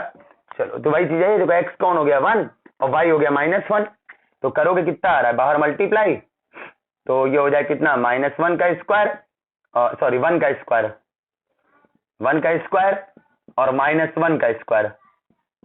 ठीक है, आगे आगे आ जाओ, आगे क्या होगा, अंदर इसका डिवाइड, अंडर रूट 2 लिखा है इसका डिवाइड, यहां भी ये हो जाएगा c√2। इसको ऐसे कोई एंगल बताओ जिसमें कॉस और साइन में करना होता ना, ये कॉस में होता है, ये वाला साइन में होता है हमेशा। ऐसा कोई एंगल बताओ जो कॉस में ये होता है 1/√2, साइन में -1/√2। अरे भाई कॉस में 1/√2, कॉस π/4 1/√2 होता है, कॉस 3π/4 वो 1/√2 नहीं होता है, कॉस 5π/4 वो 1/√2 होता है, तो कॉस 5π/4 हो जाएगा आपका कॉस 5π/4। और ये कितना लिखा आपका, ये लिखा आपका -1/√2, तो -1/√2 हो जाएगा, जो यहाँ अंदर आता है वही यहाँ आता है, क्यों टेंशन ले रहे हो, ये यहाँ आता वही यहाँ आ जाएगा sin π/4। ये x2 हो गया, x1 ये आ रहा आंसर। अब आप सोच रहे हो अरे यार ये आई छूट गया है, अब आप सोच रहे हो cos π/4 भी तो होता है 1/√2, तो यहाँ पर 1/√2 cos क्यों नहीं रखा है, 1/√2 cos π/4 क्यों नहीं रखा, अरे cos π/4 रखते तो यहाँ पर भी क्या रखना पड़ता हमको sin π/4, और sin π/4 तो 1/√2 होता है, लेकिन यहाँ तो sin π/4 यहाँ तो -1/√2 लिखा है, गड़बड़ हो जाता है। तो इस वजह से हमको यहाँ पर 5π/4 करना पड़ा। अगर π/4 लेते हैं एंगल यहाँ पर तो cos में तो ठीक चल जाता, लेकिन sin π/4 -1/√2 होता है ना, सॉरी 1/√2 होता है, जबकि यहाँ -1/√2 है, तो π/4 चलता है ना। अब अगर 3π/4 लेते तो 3π/4 cos में गड़बड़, cos 3π/4 लेते हैं यहाँ पर तो cos 3π/4 -1/√2 होता है, इसलिए गड़बड़। ठीक है, साइन में तो सही रहता, साइन में भी गड़बड़, साइन में प्लस हो जाता है, साइन 3/4 प्लस का होता है 1/√2, cos 3/4 माइनस का 1/√2 होता है, तब भी ये गलत हो जाता। इस वजह से हमको क्या लेना पड़ा 5π/4, 5π/4 cos में प्लस का होता है 1/√2, साइन में माइनस का होता है sin π/4, बिल्कुल से x1 या x2 आंसर आ रहा है, चेक कर लो आराम से। उन्होंने c कॉमन ले लिया है, तो x1 की वैल्यू कितनी आ रही है, अरे c अंदर लेके देख लो, x1 आ रहा है c1 + c ऑप्शन से देख रहे हैं, और x2 आ रहा है c अंदर लोगे पूरा ये x2 हो जाएगा, खत्म हो गया, ये x1 ये x2 यही आ रहा आंसर भाई। चलो अब ये हो गया 16 तक हो गया ना, अब हम लोग देखते हैं जरा आगे का 17 नंबर, उसी के नीचे ही वाला है। अच्छा ये तो खाली बताना है हमको क्या लिखा है, सब लोग सुनो, इसको हम लिख नहीं रहे, बोल रहे खाली, क्वेश्चन खोल लो, ओपन कर लो जल्दी से अपना क्वेश्चन ओपन कर लो सब लोग। 17 नंबर सुनो, लिख नहीं रहे, इसमें लिखने वाला काम नहीं, थ्योरी है। Let S be solution space of a set of m homogeneous linear equation with real coefficient in n unknown, मतलब n वेरिएबल है, m इक्वेशन है, और s क्या लिया है, s लिया उन्होंने सेट ऑफ सॉल्यूशन। थोड़ा सा हमको लिखना पड़ेगा, थोड़ी सी लैंग्वेज नहीं लिखेंगे, बस थोड़ा सा सिंबल लिखने पड़ेंगे हमको। 17 नंबर क्या है, तो आपसे कह रहा है s क्या है, पूरा सॉल्यूशन स्पेस, s जो है सॉल्यूशन स्पेस है, सॉल्यूशन स्पेस का मतलब खुद ही सेट होता है, उसको सेट में क्यों करेंगे, m इक्वेशंस और with real coefficient n unknown, m equation n unknown, तो a तो ये बनेगी भाई आपकी, चलो हम थोड़ा सा लिख दे रहे, पहले और लिख दे, m इक्वेशंस n अननोन, तो a क्या हो जाएगा जरा बताओ भाई, ये हो जाते हैं, जितनी इक्वेशन होती है वो रो होती है, जितने अननोन होते हैं वो कॉलम होता है कि नहीं, जितने अननोन होते हैं ना, जितनी इक्वेशन है यहाँ पर x1 x2 ये जितनी इक्वेशन होती है वो रो में हो जाती है, और जितने अननोन होते हैं वो कौन हो जाते हैं, कॉलम हो जाते हैं। ठीक है, जितनी इक्वेशन होती है वो रो, जितने अननोन होते हैं वो कॉलम आ जाते हैं। If a is the matrix of the system of equation then dimension of s, अरे सिस्टम सोल्यूशन की डायमेंशन क्या होती है, तो आपको पता ही है भाई, number of li, number of LIs solution in homogeneous system कितना होता है जरा बताओ भाई, n माइनस आर। n का मतलब कौन, नंबर ऑफ अननोन, ठीक है, और r का मतलब कौन, रैंक ऑफ ए, या रैंक ऑफ ए लिख दो। और यही कौन होती है, जो नंबर ऑफ एलाइज सॉल्यूशन होता है वही तो डायमेंशन होती है सिस्टम सॉल्यूशन स्पेस की। अभी पीछे कराया था, देखो खत्म हो गया क्वेश्चन, पहले ही ऑप्शन है, ये पहले ही ऑप्शन हो रहा है भाई, छोड़ो खत्म। आ रहा होगा 100% आ रहा होगा भाई, 17 नंबर पहला। ऐसे इसका अगला ऑप्शन कह रहा है dimension S is always N. Dimension S N कैसे हो सकती है भाई, ये जब ये सिर्फ जीरो मैट्रिक्स के लिए ही तो पॉसिबल है। जब ये रैंक जीरो हो जाएगी ए की तभी तो डायमेंशन ऑफ एस एन होगी। तो डायमेंशन ऑफ एस तो एन होती ही नहीं है, कभी नहीं होती है, क्योंकि डायमेंशन ऑफ एस एन बराबर अगर हो रही है तो इसका मतलब है मैट्रिक्स ए जीरो मैट्रिक्स है। और मैट्रिक्स ए जीरो मैट्रिक्स क्यों होगी, मैट्रिक्स ए जीरो मैट्रिक्स होगी तो सॉल्यूशन किस बात का, सारी इक्वेशन ही खत्म हो गई। अगर जीरो मैट्रिक्स ले रहे हो तो इसका मतलब हो गया इसका पॉसिबल है, कोफिशिएंट मैट्रिक्स जीरो मैट्रिक्स आ रही, इसका मतलब है कि सॉल्यूशन ही खत्म हो गया, सॉरी इक्वेशन ही खत्म हो गई। तो इक्वेशन कभी भी कोफिशिएंट मैट्रिक्स जीरो मैट्रिक्स आती नहीं है, तो ये पॉसिबल ही नहीं है। डायमेंशन एस इनफाइनाइट वो भी कभी नहीं होती है, डायमेंशन एस इनफाइनाइट नहीं होती भाई कभी भी है। ये इनफाइनाइट तब होगी जब आपकी नंबर ऑफ वेरिएबल इनफाइनाइट होंगे तभी होगी, और बाकी अगला तो गलत ही है। आओ देखते हैं जरा, 17 हो गया। अब बात करते हो आप 14 बीच में छोड़ दिया क्या हमने, 14 भी किसी ने पूछा था, 14 छोड़ दिया हमने। 14 भी देखो पहले, 14 छोड़ दे रहा हमने, 14 भी देख लो जरा। 14 नंबर क्या पढ़ो, A B are 14 number.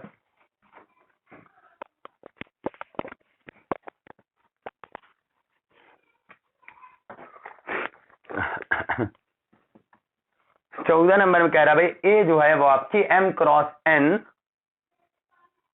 Matrix है, रो रैंक कॉलम रैंक दोनों आर है। अरे भाई रो रैंक कॉलम रैंक जबरदस्ती लिखे हो, सीधे कह दो रैंक आर है।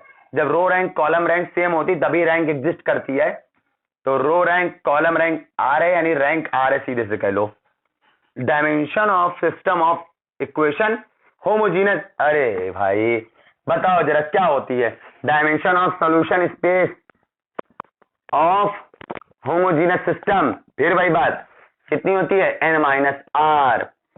तो कितनी हो गई, खत्म हो गया। आगे क्या लिखेंगे, ये आंसर है, देख लो कौन सा मैच कर रहा है। दूसरा नंबर होमोजीनस है ना, ax बराबर जीरो का मतलब होमोजीनस, ax बराबर जीरो लिखा है तो होमोजीनस। अगर ax बराबर b लिखा होता है तो फिर नॉन होमोजीनस सिस्टम है, उसकी डायमेंशन, उसमें तो वेक्टर स्पेस वो हो सकता है नहीं भी हो सकता है, तो उसमें डायमेंशन तो पूछता ही नहीं है, खाली उसमें ये पूछेगा number of linearly independent solution, ये पूछ सकता है। तो ये होता है n minus R plus one, इसके लिए नॉन होमोजीनस के लिए। तो ये जो होता है, अच्छा और सुनना जरा, 14 नंबर तो ऐसे ही हो गया। अब बचा ऊपर वाले सारे हो गए 26, 26। भैया बुरा ना मानना, 26 हम नहीं बता सकते, अभी 26 नहीं बता सकते भाई, उसके लिए हमको Z2 वगैरह क्या होता है बहुत सारी चीजें बतानी पड़ेंगी, तो दिक्कत करेगा भाई। या एक तरीका है, हम इसको सेटिस्फाई करके बता दे रहे हैं। चलो सेटिस्फाई करके बता दे रहे हैं, ऐसे तो नहीं हो पाएगा, सेटिस्फाई करके बता दे रहे हैं, ऑप्शन से बता देंगे। चलो 26 नंबर देखते हैं हम लोग।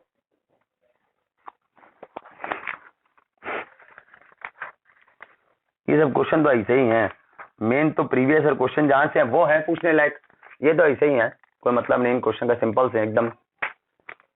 एक आधी दो क्वेश्चन में पूछने लायक रहा होगा, ये क्वेश्चन दिक्कत कर सकता है, चलो ये तो पूछने लायक है ही।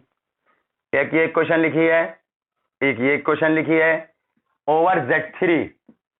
आपको याद हो मॉडुलो वाली बात होती थी भाई, जब ये ऐसे ही लिखा है Z3 तो इसका मतलब होता है मॉडुलो 3, यानी 0 1 2 लिखा है तो इसमें सोल्यूशन जो होंगे 0 1 2 के बाहर नहीं हो सकते हैं। Under addition what is the solution of x, y। तो काम करो पहले जरा सा, पहले तो आप इनको जोड़ो, इससे x निकालो, इससे y निकालो, x और y निकालो जरा। तो इनको जब जोड़ोगे तो आ जाएगा 4x,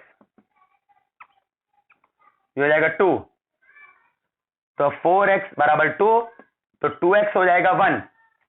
अब कुछ लोग करेंगे x बराबर 1/2 रख देंगे, तो वो तो बहुत बड़ी गलती है, क्योंकि उन्होंने साफ बोल दिया आपसे, क्या बोला है उन्होंने, कहा है कि 0 1 2, मतलब Z3 जो दे रहा है 0 1 2, यानी x जो है और y जो है, x और y जो है वो क्या होंगे, वो आपके 0 होंगे या 1 होंगे या 2 होंगे, यही कोई होंगे x और y, ये चीज है आपकी, इन्हीं में से कोई होगा x और y।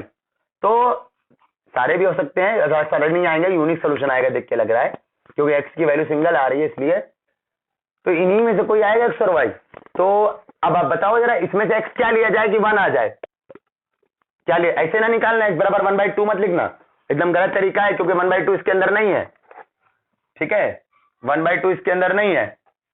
तो अब बताओ इसमें से x क्या लिया जाए जो इसको सेटिस्फाई कर जाए। x 0 ले नहीं सकते हो, x बराबर 0 लोगे, 0 बराबर 1 तो होता नहीं है। अगर x बराबर 1 लोगे तो कितना आएगा जरा बताओ भाई। बिल्कुल बिल्कुल सही है, बिल्कुल सही ऋषभ भाई, हाँ बिल्कुल सही बात है ऋषभ भाई, बिल्कुल।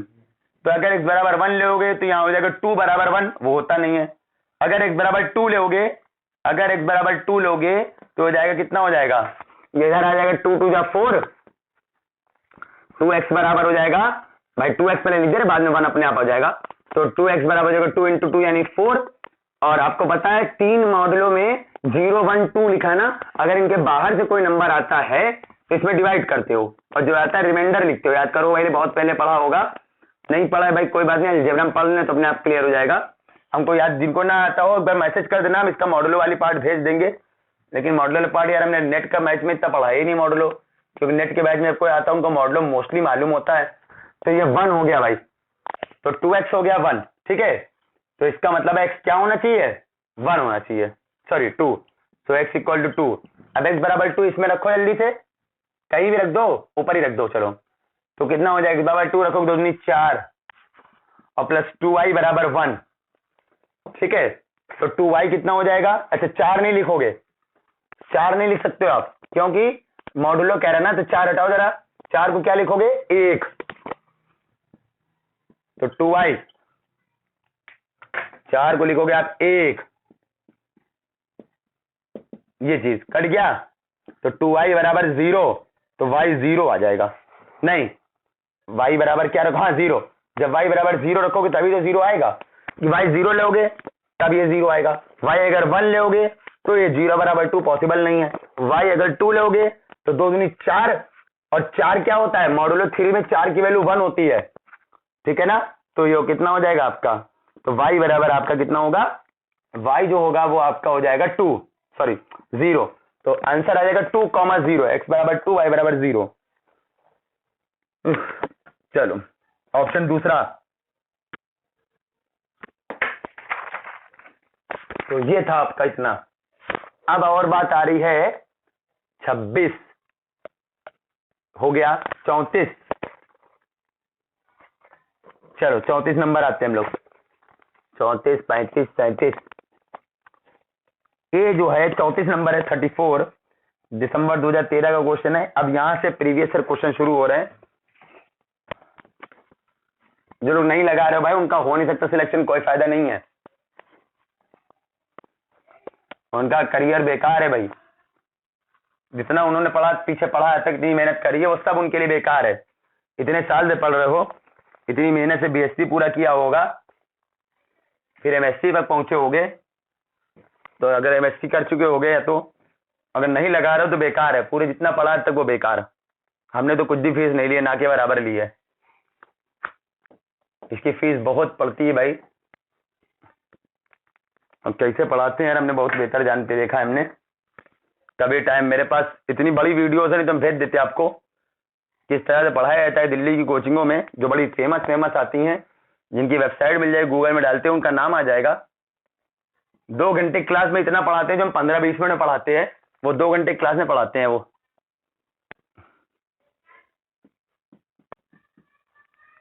वो भी इतनी चीज, वो काम की चीज पढ़ाते भी नहीं उतना, जो बच्चा निकलता है वो तो अपनी मेहनत से निकलता है। ऐसा नहीं निकलते नहीं हो, अपनी मेहनत से निकलते हैं बच्चे, खुद से पढ़ के। जब खुद से पढ़ना ही तो कोचिंग करने की क्या जरूरत है, फिर खुद ही से सारी चीजें समझनी, कोचिंग की क्या जरूरत है भाई।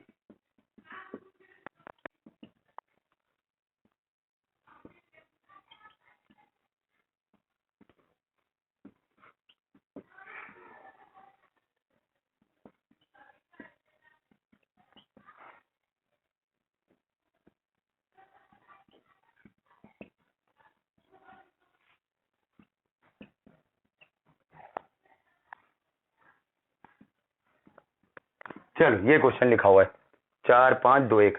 भाई आपसे कह रहा है कि ए जो है वो 5/4 की मैट्रिक्स है। ठीक है, कोई बात नहीं।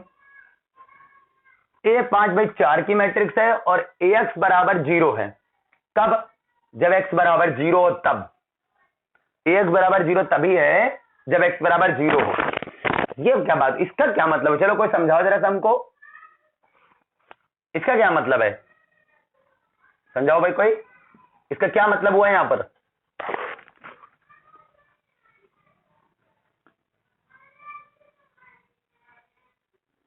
अरे बोलो भाई, इसका क्या मतलब है यहां पर? अरे गलत, डिटरमिनेंट तो बननी नहीं, हटाई दो एकदम। और बताइए, और बताइए क्या कहना है, और बताइए। हाँ हाँ बिल्कुल सही बात है। तो इससे हम एक टर्म में क्या बोले, मैट्रिक्स एक टर्म में इसमें हम क्या बोले, वो तो बिल्कुल सही बात है भाई। ए एक्स बराबर 0, उन्होंने कहा है कि ए एक्स बराबर 0 है if and only if x बराबर 0। इसका यह मतलब है कि सिर्फ एक्स बराबर 0 ही इसका सॉल्यूशन है, बस। इसका मतलब हो गया रैंक जो है नंबर ऑफ कॉलम के बराबर होगी। अच्छा अभी देखते जरा हम। तो इसका मतलब ये है भाई, इसका ये मतलब हो गया कि जो, हाँ एक मिनट देखते हैं जरा। हाँ तो इसका ये मतलब हो गया कि सिर्फ सॉल्यूशन 0 ही सॉल्यूशन एग्जिस्ट कर रहा है, only trivial solution exist. 0 solution का मतलब यहाँ पर 0 सॉल्यूशन मतलब ट्रिवियल सॉल्यूशन है। अच्छा भाई यहाँ पर एक ही सॉल्यूशन एग्जिस्ट कर रहा है, इसका मतलब सिर्फ एक्स बराबर 0 पे ही खाली ये 0 है, तो इसका सिर्फ एक ही सॉल्यूशन है, एक्स बराबर 0। So only trivial solution exist. भाई ओनली ट्रिवियल एक ही सॉल्यूशन है, इसका मतलब सिर्फ एक्स बराबर 0 पर ही ये 0 हो रहा है ना, यानी एक्स बराबर 0 रखो तभी सेटिस्फाई हो रहा है, बस। इसका मतलब है इसका सिर्फ एक ही सॉल्यूशन है, वो है ट्रिवियल सॉल्यूशन। ट्रिवियल सॉल्यूशन है मतलब यूनिक सॉल्यूशन है। So unique solution, unique solution हो गया। और यूनिक सॉल्यूशन किस केस में होता है भाई? होमोजीनस में। आप देख लो यूनिक सॉल्यूशन यहां पर किस केस में होता है, यूनिक सॉल्यूशन। आप पीछे जाइए, देखिए यूनिक सॉल्यूशन किस केस में होता है, हमने बताया, आपको याद होगा।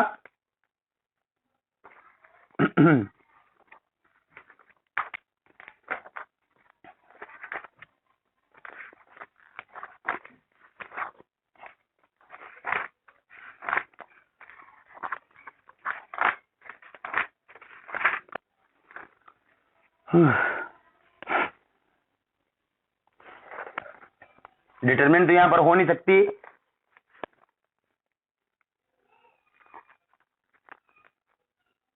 रैंक के टर्म में बोलना चाहिए हम लोग को, डिटरमिनेंट तो हो नहीं सकती है, रैंक के टर्म में बोलेंगे हम लोग।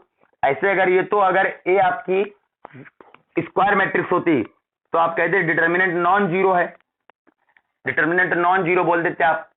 डिटरमिनेंट नॉन जीरो हो जाती तो रैंक कितनी हो जाती, जितनी बार जितने की मैट्रिक्स होती उतनी रैंक हो जाती। लेकिन आपका डिटरमिनेंट तो तब में तो बोल नहीं सकते हो, तो फिलहाल हमें ये कहना चाहिए, हम इसको इरेज कर रहे हैं बात। यूनिक सोल्यूशन के केस हम अलग से लिख दे रहे हैं आपके लिए। अगर वहां कोई पॉइंट लिखा हो देख लेना, हमने देखा नहीं सही से, शायद लिखा हो हम बता नहीं सकते कोई तरह कोई पॉइंट। तो इसका ये मतलब हो गया भाई कि रैंक जो है कभी भी यूनिक सॉल्यूशन मिले, यूनिक सॉल्यूशन कभी भी मिले आपका इन होमोजीनस सिस्टम, होमोजीनस सिस्टम, ठीक है, यूनिक सॉल्यूशन कभी मिले, शॉर्ट में लिख रहे, लैंग्वेज अपनी लिख खुद लिख लेना। तो इसका मतलब हो जाता है रैंक जो होगी, ऐसे रैंक होती क्या है, इन दोनों के मिनिमम से लेस देन और इक्वल टू, रैंक जो होती है इन दोनों से मिनिमम से लेस देन और इक्वल टू होती है। बताइए आपको इन दोनों का मिनिमम कौन है, 4, लेकिन यूनिक सॉल्यूशन मिले तो कहोगे रैंक क्या है, रैंक जो होगी इसके बराबर, नंबर ऑफ कॉलम के बराबर। यहां पर। अरे दो मिनिमम होगा जो लिख देना, जो मिनिमम होगा। हम ऐसे नहीं, थोड़ा सा एक मिनट रुकिए, एक सेकंड टाइम देना जरा।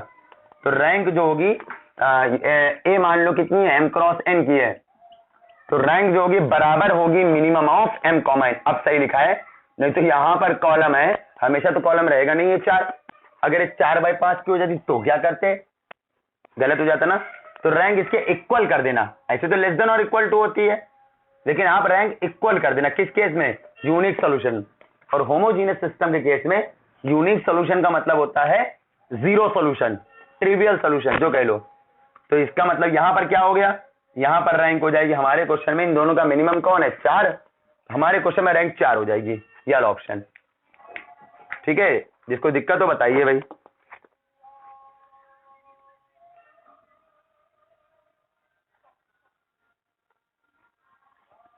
फिर से बोल रहे हैं हम, अगर आपका होमोजीनस वाले केस में, होमोजीनस सिस्टम में यूनिक सॉल्यूशन मिले, यूनिक सॉल्यूशन का मतलब होता है, होमोजीनस वाले में बता रहे हैं हम, होमोजीनस वाले में यूनिक सॉल्यूशन का मतलब होता है only zero solution, only zero solution. यानी जब सिर्फ वेरिएबल्स की 0 0 0 वैल्यू जो होंगी वही सिर्फ सेटिस्फाई कर रही हो दिए गए सिस्टम को, तभी हम लोग कहते हैं यूनिक सॉल्यूशन है। ओनली जीरो सॉल्यूशन मिले। जीरो सॉल्यूशन क्या होता है जरा बताओ भाई, जब x सारे वेरिएबल की वैल्यू 0 हो जाए तो आप कहोगे जीरो सॉल्यूशन। तो जब जीरो सॉल्यूशन मिले, ठीक है, तभी आप कहोगे कि यूनिक सॉल्यूशन है। सिर्फ जीरो सॉल्यूशन मिले तो यूनिक सॉल्यूशन। और यूनिक सॉल्यूशन के बाद जब करता है तो रैंक जो होती है, रैंक जो होगी कोफिशिएंट मैट्रिक्स यानी मैट्रिक्स ए यानी कोफिशिएंट मैट्रिक्स की रैंक दोनों के मिनिमम के बराबर हो जाती है। ऐसे तो लेस देन और इक्वल टू होती है, लेकिन अगर यूनिक सॉल्यूशन है तो बराबर हो जाती है दोनों के मिनिमम के। अब दोनों मिनिमम 4 है तो यहां पर 4 हो गया, इसीलिए पूरा लिख दिया फार्मूला हमने, पूरा ये पूरा फार्मूला लिख दिया हमने।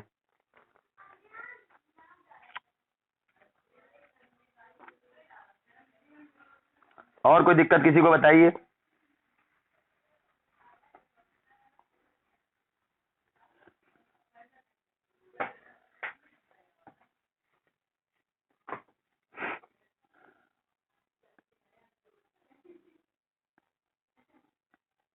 चलिए और बात करते हैं हम लोग। अब है 30 नंबर 5, नीचे बढ़ो। ए कह रहा है m क्रॉस n मैट्रिक्स है with rank n with real entries. अच्छा देखते हैं जरा हम लोग, इसका यही ऑप्शन आ रहा था ना 34 का, पहला वाला। ठीक है ठीक है, चलो ए जो है वो आपकी कोई m क्रॉस n मैट्रिक्स है, रियल एंट्रीज यानी सारे, नहीं रियल एंट्रीज नहीं लिखा है यहाँ पर, कोई बात नहीं, लिखाओ ना लिखाओ, रैंक n है। ये तो उसी का उल्टा हो गया पीछे वाले का, ये तो पीछे वाले का उल्टा हो गया एकदम सेम। अब रैंक n होने का मतलब क्या है भाई, यानी इन दोनों का मिनिमम n होएगा, इसका मतलब है, इसका मतलब है रैंक n का क्या मतलब होगा, इसका मतलब है m जो होगा वो n से ज्यादा होगा, यानी n जो है वो m से कम है, सीधे सीधे। m क्या होता है, नंबर ऑफ इक्वेशन, याद है ना भाई, नंबर ऑफ अननोन होता है ये, n होता है नंबर, m क्रॉस n जब भी लिखा रहता है तो यहाँ वाला क्या होता है, ये वाला कॉलम, ये वाला रो, और रो का मतलब होता है नंबर ऑफ इक्वेशन, कॉलम का मतलब होता है number of unknown, system of equation के टर्म में। तो n का मतलब हो गया यहाँ पर number of unknowns, number of unknowns less than number of equation, है ना, ये हो गया सीधे सीधे, इसका ये मतलब हो गया। तो कह रहा है कि ax बराबर b has a solution for any b, मतलब b कुछ भी रख लो इसका सॉल्यूशन होगा। चलो पूरा पढ़ ले फिर देखते क्या करना है। फिर कह रहा है अगला ऑप्शन ax बराबर 0 does not have a solution, ये तो एकदम ही गलत लिखा है। अभी पीछे आपको बताया है जब रैंक इसके बराबर हो जाए, इन दोनों में जो मिनिमम है रैंक इसके बराबर हो गई। अब इन दोनों मिनिमम कोई भी रहा होगा भाई, जब उन्होंने n कह दिया है तो इसका मतलब रैंक क्या है, रैंक इन दोनों के मिनिमम n रहा होगा उसके बराबर है। जब रैंक इन दोनों में से किसी एक के बराबर आपको दी हो, ठीक है, तो होमोजीनस सिस्टम में क्या होता है, फिर उस केस में यूनिक सॉल्यूशन होता है, सिर्फ जीरो सॉल्यूशन मिलता है। तो दूसरा तो गलती हो गया, दूसरे में कह रहा है नहीं, ऐसे तो हो नहीं सकता भाई, दूसरा तो गलती हो गया, हटाई दो। दूसरे में कह रहा है सोल्यूशन ही नहीं है। जबकि जब भी रैंक कभी भी इन दोनों में से किसी एक के बराबर हो जाए, चाहे रो के चाहे कॉलम के, किसी भी एक के रैंक अगर बराबर हो जाए, तो होमोजीनस सिस्टम में यूनिक सोल्यूशन होता है। यूनिक सोल्यूशन मतलब सिर्फ x बराबर 0, y बराबर 0, z बराबर 0, सिर्फ वही सेटिस्फाई करता है। कॉपी रखे रखो, लिख लिया, बहुत सारी चीजें, हर चीज बाद में आपको याद नहीं रहेगी, फिर वीडियो बैठ के ढूंढोगे इसमें क्या क्या चीजें थी, पूरा वीडियो देखना पड़ेगा आपको हर चीज बार बार। इसलिए वो काम मत करो कि वीडियो देखना पड़े, टाइम बहुत चला जाएगा। आप सारे पॉइंट्स अपने पास नोट करके रखिए, ठीक है। अच्छा, और क्या कह रहा है इसी में, और दे रहा है भाई। फिर आपसे तीसरा ऑप्शन जो कह रहा है, सॉरी हाँ तीसरा ऑप्शन, इफ ax बराबर b has a solution then it is unique. तीसरा ऑप्शन जो दे रहा है भाई, आपसे कह रहा है ax बराबर b अगर सॉल्यूशन है तो वो यूनिक है। इसके बाद वाला ऑप्शन क्या है भाई,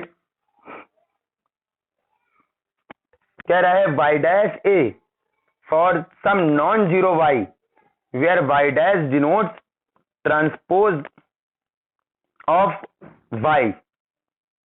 अच्छा, तो पहले तो हम लोग को तो बाद में देखेंगे, वो तो अजीबोगरीब ऑप्शन है चौथा वाला।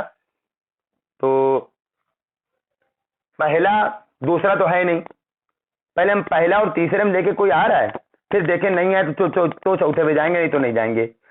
ax बराबर b has a solution, 1 number में कह रहा है x बराबर b का सॉल्यूशन है, जबकि तीसरे नंबर में कह रहा है दूसरा तो है ही नहीं, दूसरा तो मैं हटा ही दिया, सीधे हो ही नहीं सकता, पॉसिबल ही नहीं है। दूसरा कह रहा है कि x बराबर b has a solution if, अगर एग्जिस्ट करेगा सॉल्यूशन तो वो यूनिक होगा, और पहला कह रहा है सॉल्यूशन होगा ही होगा, तो देखते हैं सॉल्यूशन होगा ही होगा ये बात और ये यूनिक वाली बात दोनों में क्या है। अच्छा, अगर m क्रॉस n की, हाँ हाँ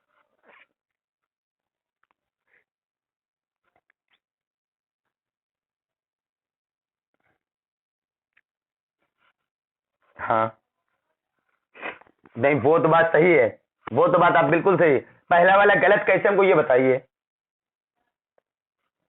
ये खाली बता दी, वो बिल्कुल सही कहा दीपक भाई आपने। हर बी के लिए क्या ये हाँ हाँ, नहीं अरे तब भी सॉल्यूशन तो होगा, पहले ऑप्शन में कह रहा है हैज अ सॉल्यूशन, तो सॉल्यूशन तो होगा, इनफाइनाइटली मैनी सॉल्यूशन है तब भी सॉल्यूशन तो होता ही है वो ना, तब भी आप जो बोल रहे तब भी ऑप्शन पहला सही है। पहला ऑप्शन गलत करने का तरीका बताइए, क्या क्या फिर से बोले एक बार दीपक भाई।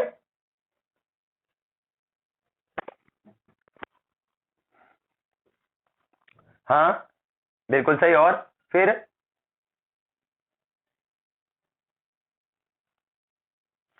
बोल सही रहे लेकिन कंप्लीटली हम बता रहे हैं भाई, क्योंकि ऑगमेंटेड की रैंक तो आपको पता नहीं है, अब वो हो सकता है इसके बराबर हो सकता है ना भी हो, ऑगमेंटेड की रैंक तो पता ही नहीं है ना आपको, ऑगमेंटेड की पता ही नहीं है आपको, क्योंकि ये कौन सा है भाई, दूसरा ऑप्शन तो हमने देखा ही नहीं, हटा दो, दूसरा गलत है, पहले बता दिया हमने, क्यों गलत है बता चुके हम आपको। पहला और तीसरे दोनों में नॉन होमोजीनस है, और नॉन होमोजीनस में जब भी सोल्यूशन की बात होती है तो ऑगमेंटेड की जरूर बात होती है, ऑगमेंटेड मैट्रिक्स। अब ऑगमेंटेड मैट्रिक्स की रैंक क्या है आप कैसे बताओगे, कुछ भी हो सकती है ऑगमेंटेड मैट्रिक्स की रैंक। आप सपोज को थोड़ी देर के लिए लिख दिया, चलो हमने थोड़ी देर के लिए n बराबर 2 ले लिया, ठीक है, n बराबर थोड़ी देर के 2 ले लिया हमने थोड़ी देर के लिए, चलो 3 ले लिया हमने, n बराबर n3 ले लिया है, ठीक है, और m बराबर थोड़ी देर के लिए हमने चलो 4 ले लिए, चलो ठीक है। अब जरा ऑगमेंटेड मैट्रिक्स जरा जो आई है फाइनल, वो जो आई नहीं सॉरी, जो आती जो बन रही, कुछ बनाओ, कुछ भी बना लो मन में सोच के हम एक्लान फॉर्म में कन्वर्ट करते हुए बना रहे, 1 2 3 5 कन्वर्ट करा हुआ है, क्योंकि मानी चीज हम कुछ भी लिख सकते हैं, मेरी मर्जी। ये लिख दिया 5 1 4 और लिख दिया 0 0, और ये लिख दिया हमने 3, और यहां लिख दिया हमने 0, ये चीज लिख दिया हमने। तो हमने 4 रैंक जो है कितनी है, इन दोनों मिनिमम है ना, तो रैंक हमने 3 ली, इसीलिए 3 रो, नहीं ये गलत ले लिया हमने, एक मिनट, यहाँ m को हमें कम लेना चाहिए, m को m हमें कम, m जो कम नहीं, सॉरी एक मिनट रुकना जरा सा, नहीं m तो n से ज्यादा ही होगा, एक और रो बढ़ानी पड़ेगी हम लोग को, यहाँ पर एक और रो बढ़ानी पड़ेगी हमको, 4 रो हो गए, 3 कॉलम होंगे ना, तो ये गड़बड़ हो रहा है। 1 मिनट, इसको हटा दो, हटा दो, हटा दो। 4 रो 3 कॉलम। एक और लिख दो कोई। रैंक जो है वो n के बराबर है, मतलब यहां 3 के बराबर हो जाएगी रैंक, और 4 रो है। अब देखो जरा, ये जो सामने मैट्रिक्स बनी है ये आपकी 4/3 की है, ठीक है, इक्लान फॉर्म में करते हुए लिखा है। इसकी रैंक कितनी है? ए की रैंक कितनी है? ए की रैंक बताओ पहले, खाली ए की रैंक, ए की रैंक बताओ। ए की रैंक जो है वो आपकी 3 है, और ऑगमेंटेड की भी 3 ही हुई, क्योंकि इसमें भी 3 नॉन जीरो रो है, और ऑगमेंटेड को देखो तब भी 3 नॉन जीरो रो है। सॉल्यूशन एग्जिस्ट कर रहा है ना, सॉल्यूशन एग्जिस्ट कर रहा है, सॉल्यूशन एग्जिस्ट। लेकिन अगर आपने यहां पर थोड़ा सा बदल दिया, अब आपने यहां पर 5 कर दिया, क्या कर दिया? 4 5 कुछ भी कर दो, 0 हटा दो, बस 2 3 5 कुछ भी कर दो। अब बताओ क्या हो जाएगा? अब क्या होगा? अब इसकी रैंक जो है, अभी इसकी रैंक तो वही रही, अभी भी 3, लेकिन इसकी रैंक कितनी हो गई? इसकी रैंक 4 हो गई। तो फिर ऑगमेंटेड की रैंक इसकी रैंक के बराबर ही नहीं हो रही, बराबर नहीं हो रही, सोल्यूशन एग्जिस्ट कर नहीं रहा है। तो इसका मतलब है सोल्यूशन एग्जिस्ट करे हमेशा जरूरी नहीं है, जबकि रैंक कितनी है भाई? रैंक कितनी हो रही है इसकी? ए की रैंक कितनी आ रही? 3 अभी भी रैंक है। रैंक ऑफ ए कितनी हो गई? 3 है। आपने याद रखना n बराबर 3 मान लिया है। जब आपने n बराबर 3 मान लिया है तो देन रैंक ऑफ ए कितनी हो गई? रैंक ऑफ ए 3 हो गई। देखो ए की रैंक 3 अभी भी है, ठीक है। थोड़ा मैं अलग अलग 2 बार बना दे फिगर, इसमें आपको समझने के लिए हो जाए, ये एग्जिस्ट कर रहा है। अब यहीं पर अगर हमने एक और फिगर बना दिया, हमने एक और फिगर यहीं पर हमने बना दिया, अब हमने ऑगमेंटेड ऐसे ले लिया पूरी, जो भी आ रही होगी ऐसे ले लो, ये ऐसा। अब हमने ऑगमेंटेड ऐसे बना दी, हमने ये वाला नॉन जीरो कर दिया, 1 2 और यहाँ 3 0 5 और यहाँ लिख दिया हमने 1, और यहाँ लिख दिया 0 1, और यहाँ लिख दिया हमने 3, और यहाँ लिख दिया 0 0, और यहाँ लिख दिया हमने कुछ भी लिख दो, कोई भी नॉन जीरो नंबर ले लो। तो अब तो गड़बड़ हो गया, ए की रैंक तो 3 ही रही अभी भी, और 3 दी भी है भाई, n बराबर 3 ले लिया तो रैंक 3 हो गई है की।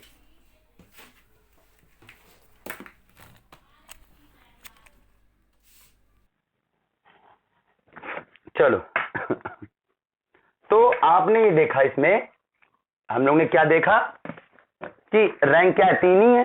ए की तो रैंक भाई 3, लेकिन रैंक ऑफ ऑगमेंटेड क्या है? ऑगमेंटेड की रैंक क्या है? ऑगमेंटेड की रैंक जो है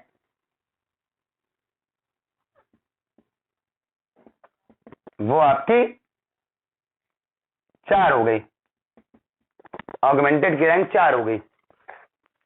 तो फिर रैंक बराबर नहीं है, solution does not exist, solution does not exist.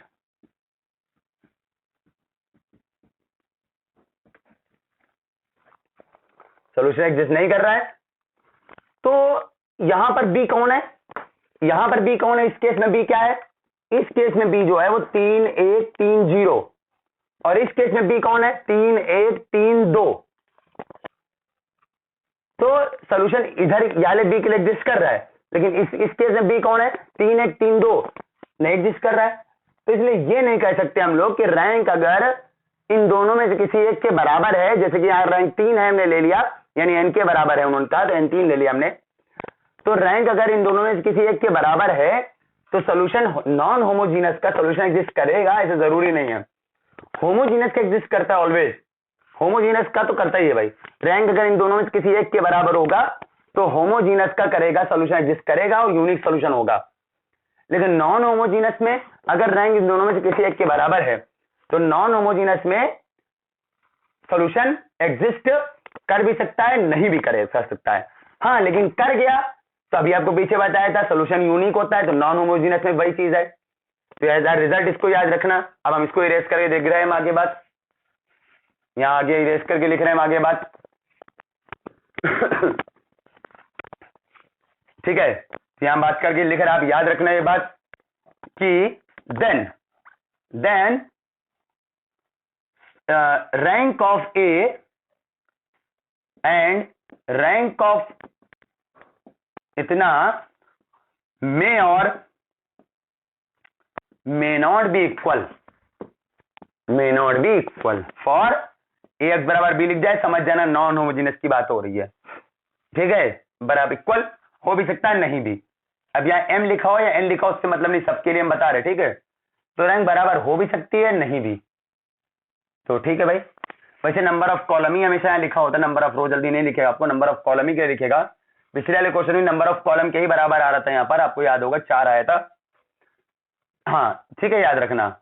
But याद रखना इफ एंड इफ अगर सॉल्यूशन एग्जिस्ट कर रहा है, ठीक है, सो ऐसे लिखो, सो सॉल्यूशन मे और मे नॉट एग्जिस्ट कर भी सकता है, नहीं भी। इफ अगर सॉल्यूशन एग्जिस्ट कर रहा है, सॉल्यूशन एग्जिस्ट करने क्या मतलब हो गया, ऑगमेंटेड और ये बराबर हो गई। अगर सॉल्यूशन एग्जिस्ट कर रहा है तो देन तब क्या होगा, देन तब जो होगा फिर वो यूनिक ही होता है, देन सॉल्यूशन इज यूनिक, तो यूनिक ही होता है।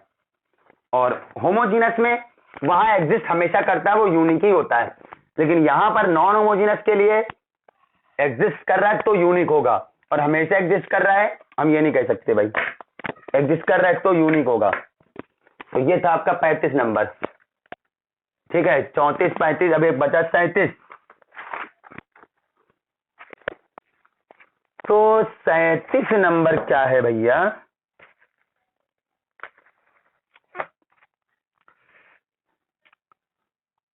चलो बाकी लोग जो नहीं लगा पाए हैं वो सोच लें कि अब वो नहीं हो पाएंगे, वो सिलेक्शन पॉसिबल नहीं है। जो लोग नहीं लगा रहे हैं तो भूल जाए एकदम, वो फीस दे करके भूल जाएं, हमको भी फीस देकर जितना पढ़ा है वो भी भूल जाएं, जरूरत ही नहीं उनकी लाइफ में, आगे जरूरत नहीं पड़ने वाली इसकी। करियर में कुछ अच्छा नहीं कर सकते हो भाई तो बेकार है जिंदगी। चलो अब आत्महत्या मत कर लेना, मैं कह दी बेकार है जिंदगी तो। चलो let A be a 5x4 matrix with real entries such that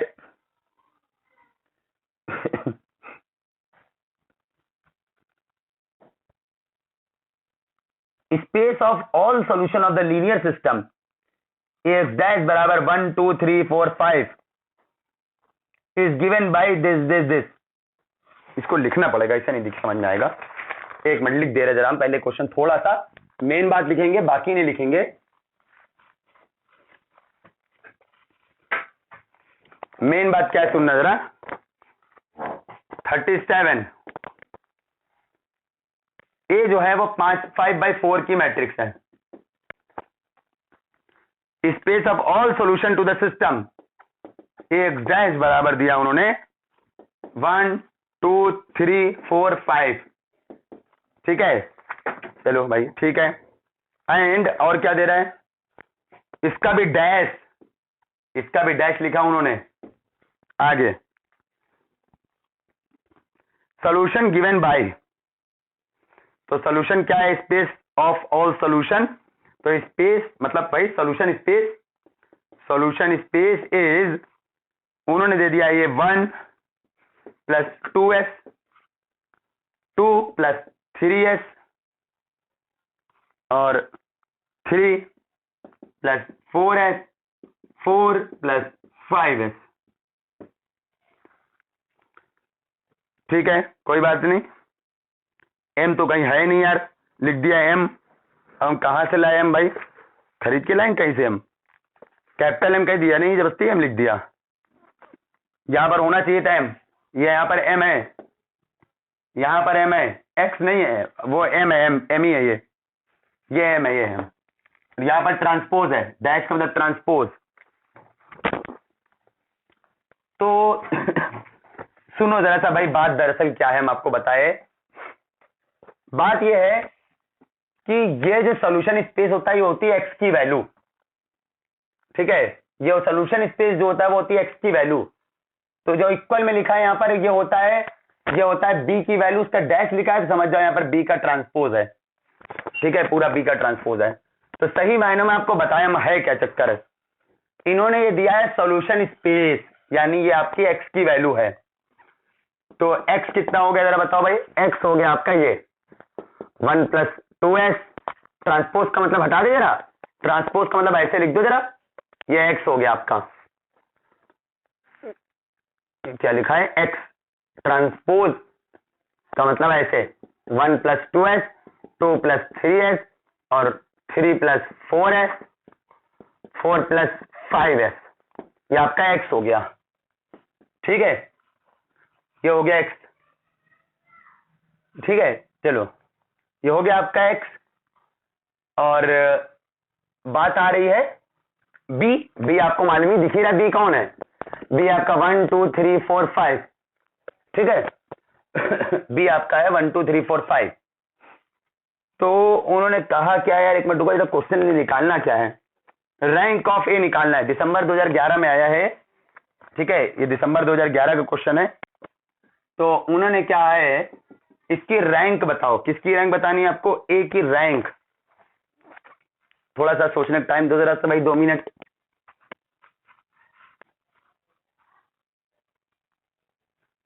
इसको बी को तो भूल जाओ, इसको ऐसे करके लिख सकते हैं, बताना 1 2 3 4 और यहां लिख दिया एस 2 3 4 5, बिल्कुल सही लिख सकते हो आप।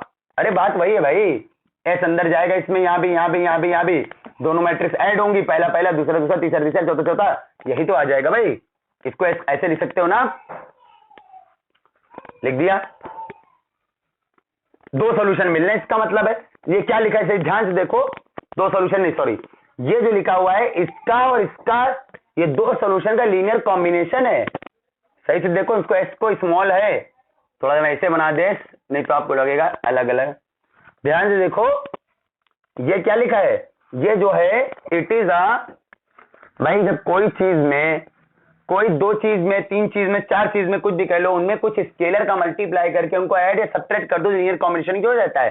देखो इसमें कितने का मल्टीप्लाई है, 1 का, इसमें कितने का मल्टीप्लाई है, एस का, फिर क्या कर दे रहे हैं, ऐड कर रहे हैं। ठीक है ना, फिर हम लोग ऐड कर दे रहे हैं, तो ये लीनियर कॉम्बिनेशन ही तो है। It is a linear combination of 2 solutions, 2 solutions, 2 LI solution, हमेशा लीनियर कॉम्बिनेशन बनता है एलआई सॉल्यूशन का, ऑफ 2 एलआई सॉल्यूशंस।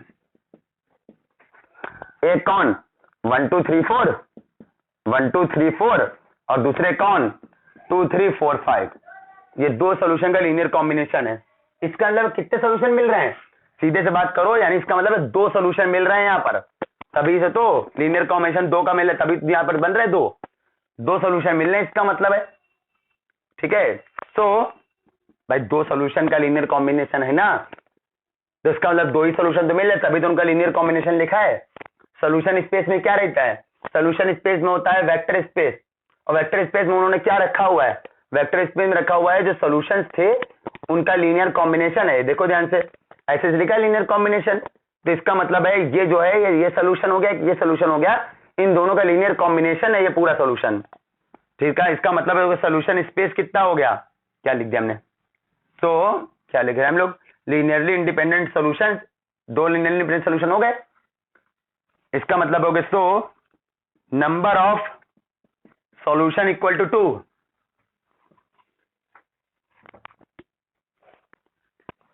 हाँ, और नंबर ऑफ सॉल्यूशन होता है, नंबर ऑफ सॉल्यूशन हो गया 2, और number of LI solution, number of LI solution, भाई 2 ही तो एलआई सॉल्यूशन मिल रहे हैं, कि नंबर ऑफ एलआई सॉल्यूशन हो गया 2। और अब क्या कर दो, अब फार्मूला लगा दो n-r+1 का, आंसर आ जाएगा। हम करके दिखा रहे, लिखो जल्दी से, ये आज का आखिरी क्वेश्चन है भाई। ठीक है, लगभग हमने एससीक्यू के सभी हो गए हैं, सिंगल करेक्ट वाले सभी हो गए लगभग, एक आध दो करके किसी बच रहा हो तो नेक्स्ट क्लास में बता देना हाँ, तो अब फार्मूला लगा दो, नंबर ऑफ सॉल्यूशन क्या होता है, नंबर ऑफ एलआई सॉल्यूशन। ठीक है, किसमें, फॉर एक्स बराबर बी के लिए ना, एक्स कैसे भी लिखो, स्मॉल कैपिटल से फर्क नहीं पड़ता है, क्या होता है n-r+1, जो कि कितना दिया आपको 2। n क्या होते हैं? Number of unknown. इसमें बाद वाला कौन होता है? नंबर ऑफ अननोन बाद वाला होता है ना भाई। n हो जाएगा 4, ये n होता है पता है ना आपको, ये वाला m होता है, और ये बाद वाला नंबर ऑफ अननोन होता है, और पहला वाला नंबर ऑफ इक्वेशन होती है, ये ऐसे ही। तो r हो जाएगी कितनी आपकी? 3। रैंक आ जाएगी 3 आपकी। चलो भाई, बहुत दूर से लाए हैं, समझ में ना आया तो बताना भाई। अब और क्वेश्चन करना, देखना क्या है दिक्कत है। अरे 38 तो बहुत ही इजी है, करना बहुत आराम से आ जाएगा 38 आपको।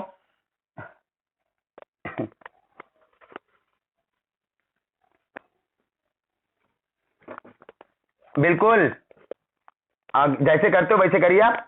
इक्वल में 6 5 7 है ना, तो ऑगमेंटेड, तो हाँ हाँ, बस जो जो काम आप उसके लिए करते थे x1 x2 x3 या xyz के लिए, वैसे यहाँ पर x कौन कोफिशिएंट मैट्रिक्स कौन बनेगी? 1 2 3 0, रो वाइज बोल रहे हैं। 2 1 3 1, फिर आगे 1, एक मिनट, 1 -1 0 1, और इक्वल टू में वो ऑगमेंटेड बनाओगे 6 5 7, और फिर आप नॉर्मली कर लो। चलो आज के लिए इतने रखते हैं, बाकी जो प्रॉब्लम होगी 2 4 वो कल पूछ लेना, काफी हद तक हमने बता दी आज, ठीक है। चलो।